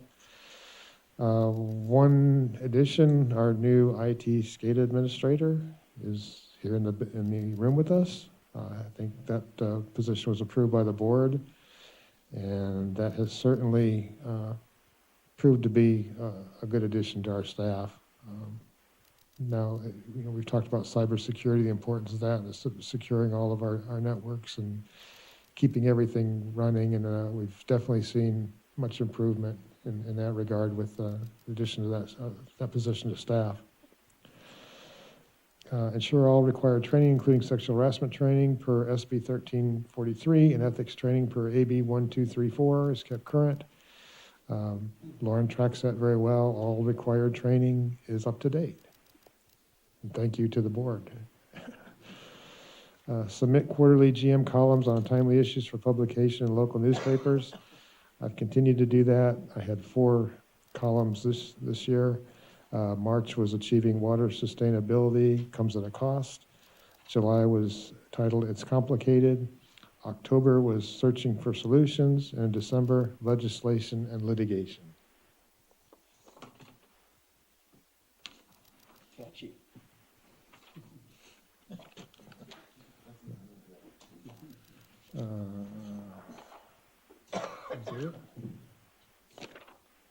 Long-term planning goals. Brackish Water Resources Study, we gave you an update on that already. I don't know that I need to go into that anymore in the interest of time. Basin groundwater storage study, we executed an agreement on June 30th. According to the last update, we expect to have that completed late January, early February, have a report to the board, possibly by the February board meeting, if not, certainly by March. Next one, work within the framework of the Groundwater Authority to communicate with LADWP a potential groundwater banking project. Nothing has been done on that. That's we early on we had some meetings with LADWP. There's been no activity since Capital Corps met with them back in 2019. Investigate alternatives available to meet the district's current and future pumping needs while minimizing reliance on imported water to the extent possible.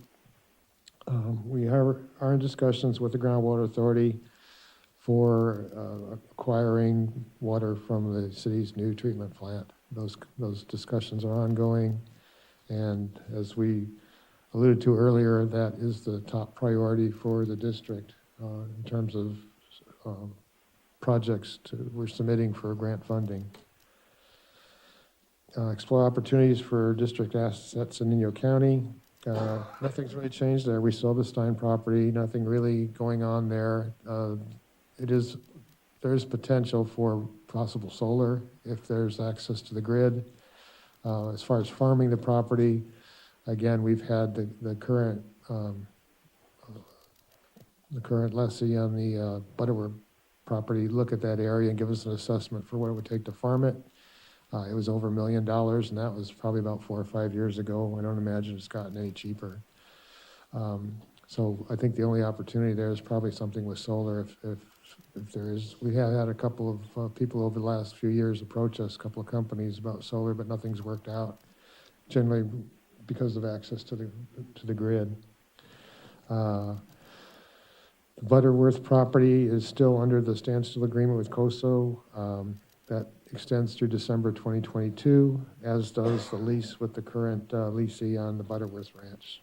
So this year we'll need to revisit that probably by no later than October and see if that's something that's going to be renewed or what we're going to do with that.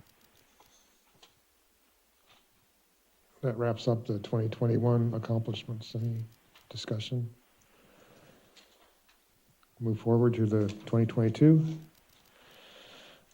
Conservation will continue with the 20% goal. And as I said, we're at 22.8 right now.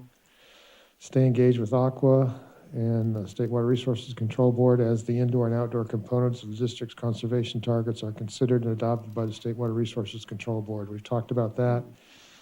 Again, those standards are supposed to be out by June of this year. And I'm on the list for Aqua for any meetings that they have, that they'll send an email with an invite to participate in the meetings. So we are included in the distribution for any meeting notices. Explore opportunities for additional grants. We talked that's kind of a carryover, and we're always looking for opportunities that we may have for some funding to assist with our conservation program. Capital? Renee? First two items carry over from last year, and I added the booster station replacement project and the tanks projects. Those at this point are with Jim's office, I believe, to review those contracts and then send them on to the district for final signature. So That is correct. So those are the two new items added for 2022, but as you can see, the target date is January of 2024, so those are long projects.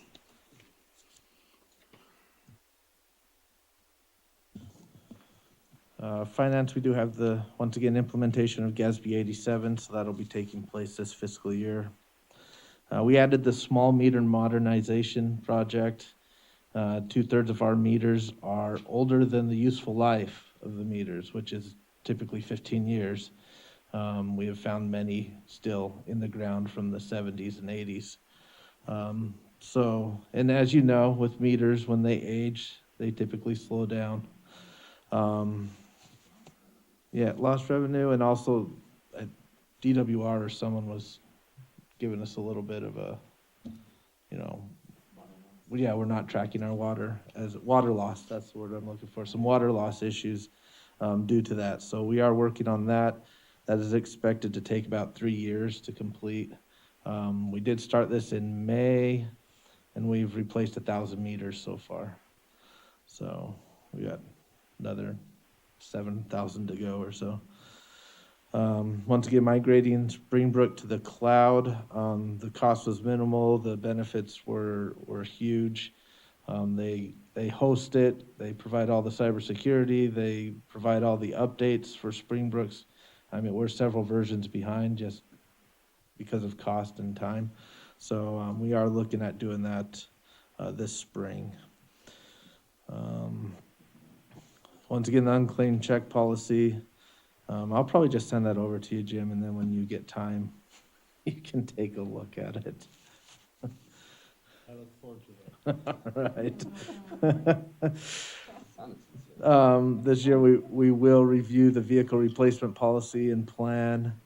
Added the capital project budgeting process and forms. We found with the, at least budgeting for the tank and booster project, we did not capture all the costs that would go into it. So we're gonna work on some forms.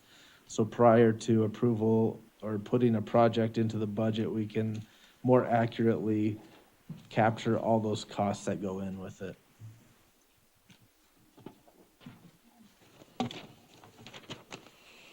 All right, as far as engineering department, they're all carryovers except I added number 4, which was to update our district specifications, our drawings, and our approved parts list. Our last update was March of 2012, so we're definitely in need of an update. I know we have some new updated drawings, and our parts list just definitely needs to be updated as I've gone through reviewing a lot of things. So that's what's new on this list. Everything else there is continuing or carryover. So.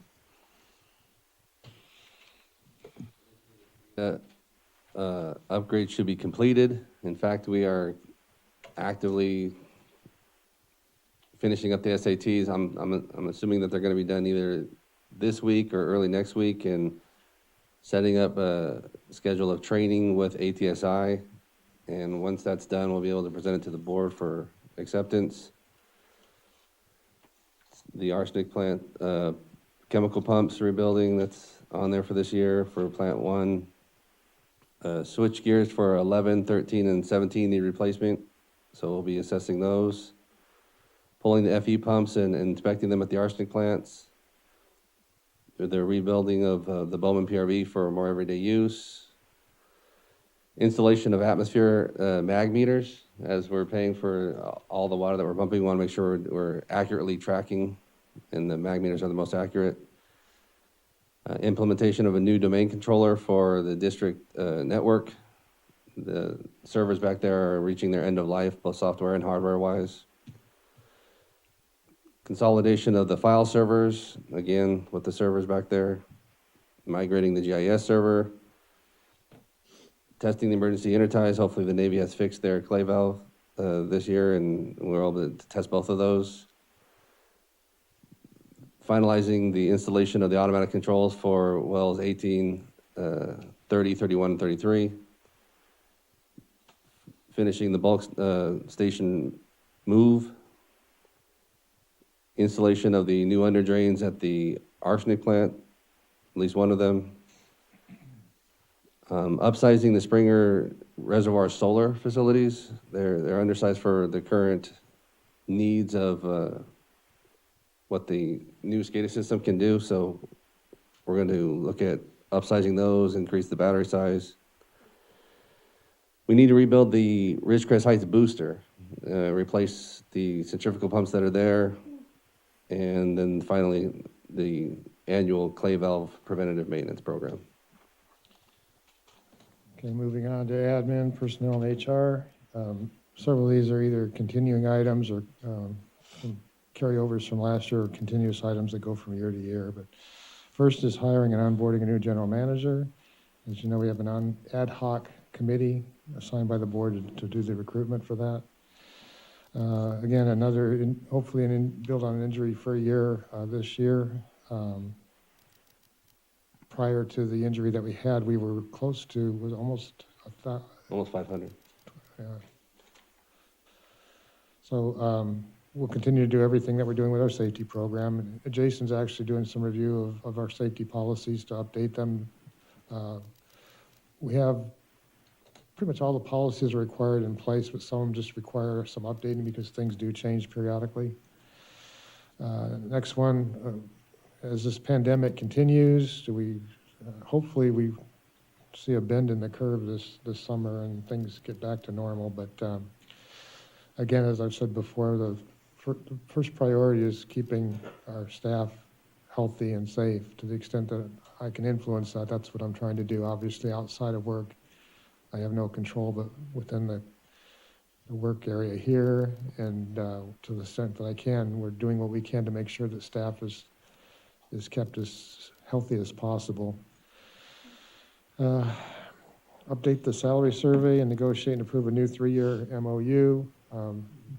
That does expire this year, the current memorandum of understanding with the employees, so that needs to be negotiated again. Renew the district of CSD, California Special Districts, District of Distinction and Certification of Transparency Awards. Those are up for renewal again this year. As you can see, we've had those continuously since 2015 on the District of Distinction and 2013 on the Transparency Certificate. I think those things are well worth maintaining, so Lauren will be working on that. Need to get those in by May of this year. Building relationships with stakeholders, that's important. I continue to do those things that I'm doing currently, involved with the hospital, with the development corporation, meeting with the city. And if there's other opportunities, certainly something that we'll consider. Engagement and participation in the Indian Wells Valley Groundwater Authority and implementation of the Groundwater Sustainability Plan, pending approval. As I said, it's been approved. We're going to continue to be on the board, beyond the PAC and the TAC. Tim Parker, of course, is our representative on the Technical Advisory Committee, and I'm the representative on the Policy Advisory Committee. Policy Advisory Committee has resumed monthly meetings. We have a meeting next week. Technical Advisory Committee had their first meeting earlier this month. Not sure how regularly they're going to meet, but they're meeting virtually. I think there's 4, maybe 5 engaged members of the TAC at present, and they're looking for opportunities to bring more people on board. Stay active in Aqua Outreach Program, with trying to win the award again for 2022. We'll see how that works out. The Active Outreach Program is, again, continuing with our Facebook, with website. Providence has reinvigorated our Twitter account. We had it at one time, and I think we had 8 followers. So they're using Twitter again, and I believe they've got 20 some now. So it's better than we had, but they know how to do that better than we do. Assess current staffing and responsibilities to ensure effectiveness of the organization. I think we need to do another needs assessment. We haven't done that for a while, and then provide opportunities to cross-train people and give them the opportunity to be eligible for any positions that open up as of interest to them. So that's something we haven't done in a while, is just update that needs assessment. All required training for sexual harassment and ethics. Again, Lauren tracks that, and you'll get a notice if you need to renew your training. And that's one requirement for qualifying for the District of Distinction and Transparency certification, so that's important. And the quarterly columns, for the time that I'm here, I will continue to submit a quarterly column. Moving on to long-term planning goals, brackish water resource study. We're looking at, of course, wrapping that up by the summer, June of this year. I gave you an update on that. The basin storage study, again, that's something that carried over. Looking to wrap that up probably February, possibly into March for the report. Working within the framework of the Groundwater Authority, the Recycled Water Project. We are continuing to discuss that. Krieger and Stewart is working with Stetson on the study of alternatives for the use of that water. And they're also refining the scope and costs for a deep well injection project involving the recycled water. That was presented one time earlier last year, I should say. We're looking at those costs once again, just making sure that those costs are accurate. Investigate alternatives available to meet the district's current and future pumping needs while maintaining reliance on imported water to the extent, minimizing reliance on imported water to the extent possible. Of course, the objective there is to minimize the financial impact on our customers. So we are looking at the recycled water project as one, exploration of the El Paso Basin, and also looking at additional data gaps that could be filled and could provide some in-basin sources of water. And explore opportunities for the assets in Inyo County. Again, nothing really on the burner for Stein. I don't anticipate anything coming forward unless it's a solar project. And once again, this year we're due for renewal of the standstill agreement and also the lease for the Butterworth Ranch. So we need to get those renewed if that's the desire to renew those. I can assure you on the district's part, it is our desire to extend both of those, but it'll be up to COSA whether or not they want to extend the standstill agreement.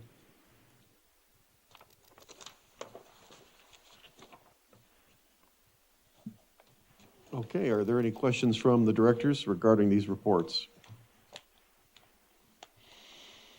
All right. Do we have anybody who has a question from the public regarding these reports? Okay, all right, very good. Then I'd say we move on to item C, Board of Director goals.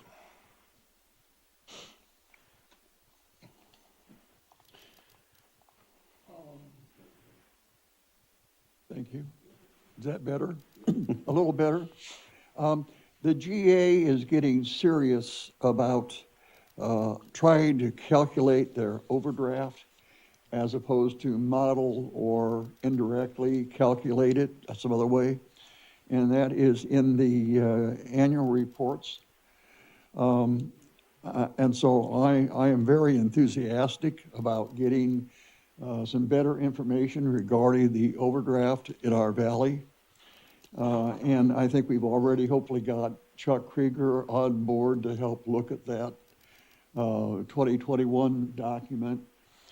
And I believe Tim Parker is already, because of his TAC work, involved in doing that. So I would like to see this body as a whole get more thoroughly involved in that whole process, because we can talk about recharge till the cows come home, and we can talk about water, new water, old water, or maybe not new water, but the bottom line is the overdraft, and I think that is what Sigma is really worried about, is overdraft, not worried so much about the recharge. So I would like to see this body get deeply involved and seriously involved in that whole effort to try to quantify the overdraft.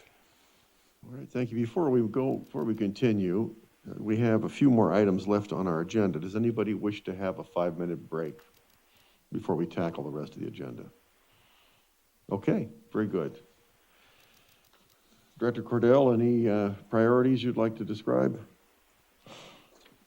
I think a couple items that Tim Parker gave us, the first two items on the list, needs to be a priority, but we also have to keep in mind that the ratepayers are still bleeding quite a bit from the GA fees that are on their bills, and we want to try to not outspend what we have coming in, because we talked about a rate study, but we need to keep that in consideration, that they're already paying hundreds and thousands of dollars towards the GA. Okay. That's it. Thank you. Director Griffin. I have a few. I think the most important thing that we face right now as a board is the adjudication awareness. So I think that's something that we need to make sure that we keep up foremost with the public, is to keep everybody updated on where we are at, what we're doing, and follow through with what we say. That way they can see that we mean what we're saying. We're trying to help the public and what our true goals are. Second, I think we need to focus on recycled water. Work with the city through the GA, however that's going to work out, to come up with some plan how we can put that into use. Thirdly, I think looking for a new general manager, as Don pointed out, I think we need to make sure we get on with that, get our interviews started and get working with that. Fourthly, working on our relationship with other agencies and other members of the GA and other pumpers in the valley. And then data gaps and recharge numbers. I think those are important to know what we actually think the numbers are, and that's it. All right, thank you. Director Boyd. Hi, thank you. So I'd like to chime in and second some of the things that have already been said by Director Rotorua and Director Griffin. I think those are worthy items of attention for all of us. It occurs to me that now that the GSP has been approved, although I know there's things that the GA is going to be requested to focus on to make it better over the next few years. The bottom line is the GSP has been approved. So I don't think the replenishment fee is going to go away as a result. It's here, looks like it's here to stay. Having said that, I know there's been some comments within our board about wishing the replenishment fee would go away, but it doesn't look like it's going to. So how do we change our posture? How we address the GA goals of importing water and stuff into the future? I think we need to be careful in how we embrace or not embrace those goals. I think this is all part of getting better aligned with the city. Director Griffin and I, of course, are engaged in those discussions, but imported water is genuinely important to the GA, and we know wastewater recovery is important to us. It's important to all of us, but the priorities, of course, are clear, that we have a difference in priorities. So trying to work to get better cohesion, I guess, between these two groups over the next year is going to be something that's going to be important to me. Enough. Over. All right, thank you. So my goal for the years are very similar to those which have already been expressed. I'm especially keenly interested in the recycled water program. I'd also like to see our organization continue to maintain good governance of the water district. That's important to me. And a part of that is to ensure that we are representing our interests, the interests of our ratepayers at the Groundwater Authority, and that we're always pushing for a solution to the issue of overdraft and a method of addressing the groundwater sustainment plan that is fair to all the parties concerned in the valley. And that is those are my goals for the year. Any questions or comments additional? Do we have anything from anyone in the public at this time? All right, then let us move on to D, prioritize projects and goals and to develop action plans. So we have a plan that was presented us by the staff. Don? No, that's the result of the discussion during the board workshop. Okay. Do you have a recommended prioritization of the projects? Well, open for board discussion, but based on the goals that have been expressed so far, I mean, I think revisiting the overdraft, El Paso, work that the board approved, the remote sensing survey and updating the HCM. Obviously, the adjudication is important and making sure that we are communicating to the best of our ability to everybody that's involved in this. We've engaged with Providence Consulting to help us out with that, but realizing there are limits. I mean, we can put ads in the paper, we can put it on Facebook, we can put it on our website, we can use Twitter, we can use TikTok, I guess. I don't know. There's always going to be somebody that doesn't get the message, but I can assure you that we're doing what we can to get the message on the adjudication. Recycled water, we have ongoing discussions, as you know, that is a priority, and we are working with the city and the Groundwater Authority on that. Your recruitment, you talked about that. We've got an ad hoc committee that's working on that. What else? Accuracy of the recharge. And we didn't mention necessarily storage, but we do have the storage study going on. That is a priority, and we're hoping to wrap that up in the next month or two. So I mean, I think as far as an action plan, we have something going on almost everyone, on basically everything that you mentioned is a goal here. The interests of our customers and the financial impact on them. That's the purpose for doing the financial analysis, the 10-year analysis. And out of that, hopefully we'll have guidance and direction on a cost of service study, when to do that going forward. And obviously folding into that is the general plan and what projects that we want to do out of the general plan to go forward. That will have an impact on the rates, how we parcel those projects out. Some of those, as we've talked about with the Krieger and Stewart, aren't necessarily projects that are going to be done in 1 year, so the cost can be spread out over more than 1 year, which would obviously be beneficial in terms of the financial aspect. So again, I think we've got something in process on every one of these goals.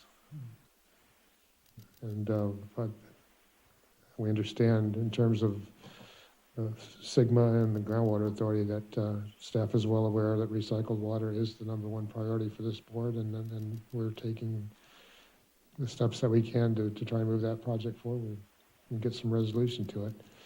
Because you know that having that water source is critical to determining how much imported water the district is responsible for bringing on into the basin.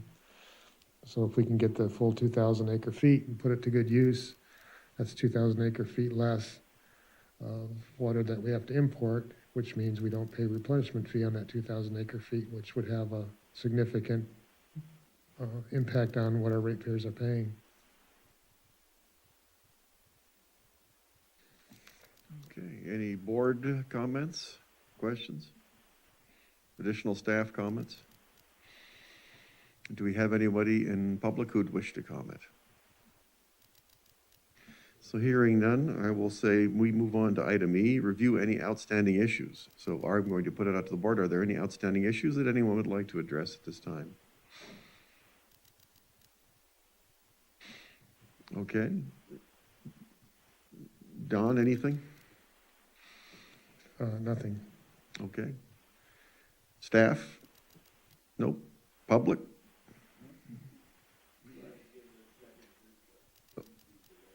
Okay, I'll give it just a second. Asking for public comment on outstanding issues.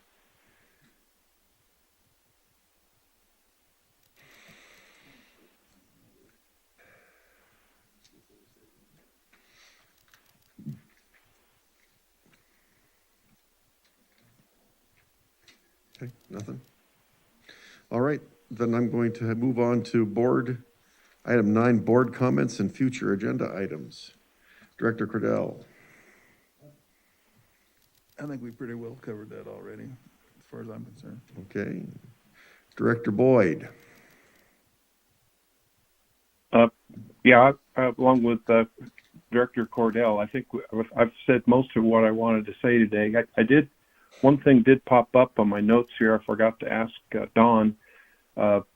Is there any value, or have we in the past, as a water district, engaged with the Economic Development Conference? I know we've got one of those coming up next month. Is that an opportunity for us? Are you asking Director Boyd about participating, attending the economic conference? Yeah, I don't know if we have before or if there's an opportunity. Oh, absolutely, yes. We reserve a table every year. And usually the board, if they're available, will attend, and some staff does as well. I believe there's 8 seats at the table, so we can accommodate all 5 directors and 3 staff members. Not sure how they're going to do it. Okay. I think last year they did it virtually, completely virtually, so I'm not sure what they're going to do this year. Do we have a date? We probably do. I don't have it off the top of my head. I think it's the 24th of February, Yeah, 24 February. which is after the governor's mandate is, in theory anyway, for now, it's after the mandate is over. Anything else, Director Boyd? Yep, yeah, so I'm interested in participating. That's all. Thank you. Excellent. All right, Director Rotora. Nothing here. Very good, Director Griffin. I have nothing. Okay. I just have a few brief comments then. I want to thank the staff, the consultants, for their excellent presentations and reports. It gives me great confidence in the operations of the district to have you here and helping us. I appreciate all of your diligent and very dedicated service over the past year. And that is the end of my comments. I'm going to declare, unless I see anybody else would like to say something, I'm going to declare this meeting adjourned at 12:41 p.m. Thank you, everybody. You're good with that gavel.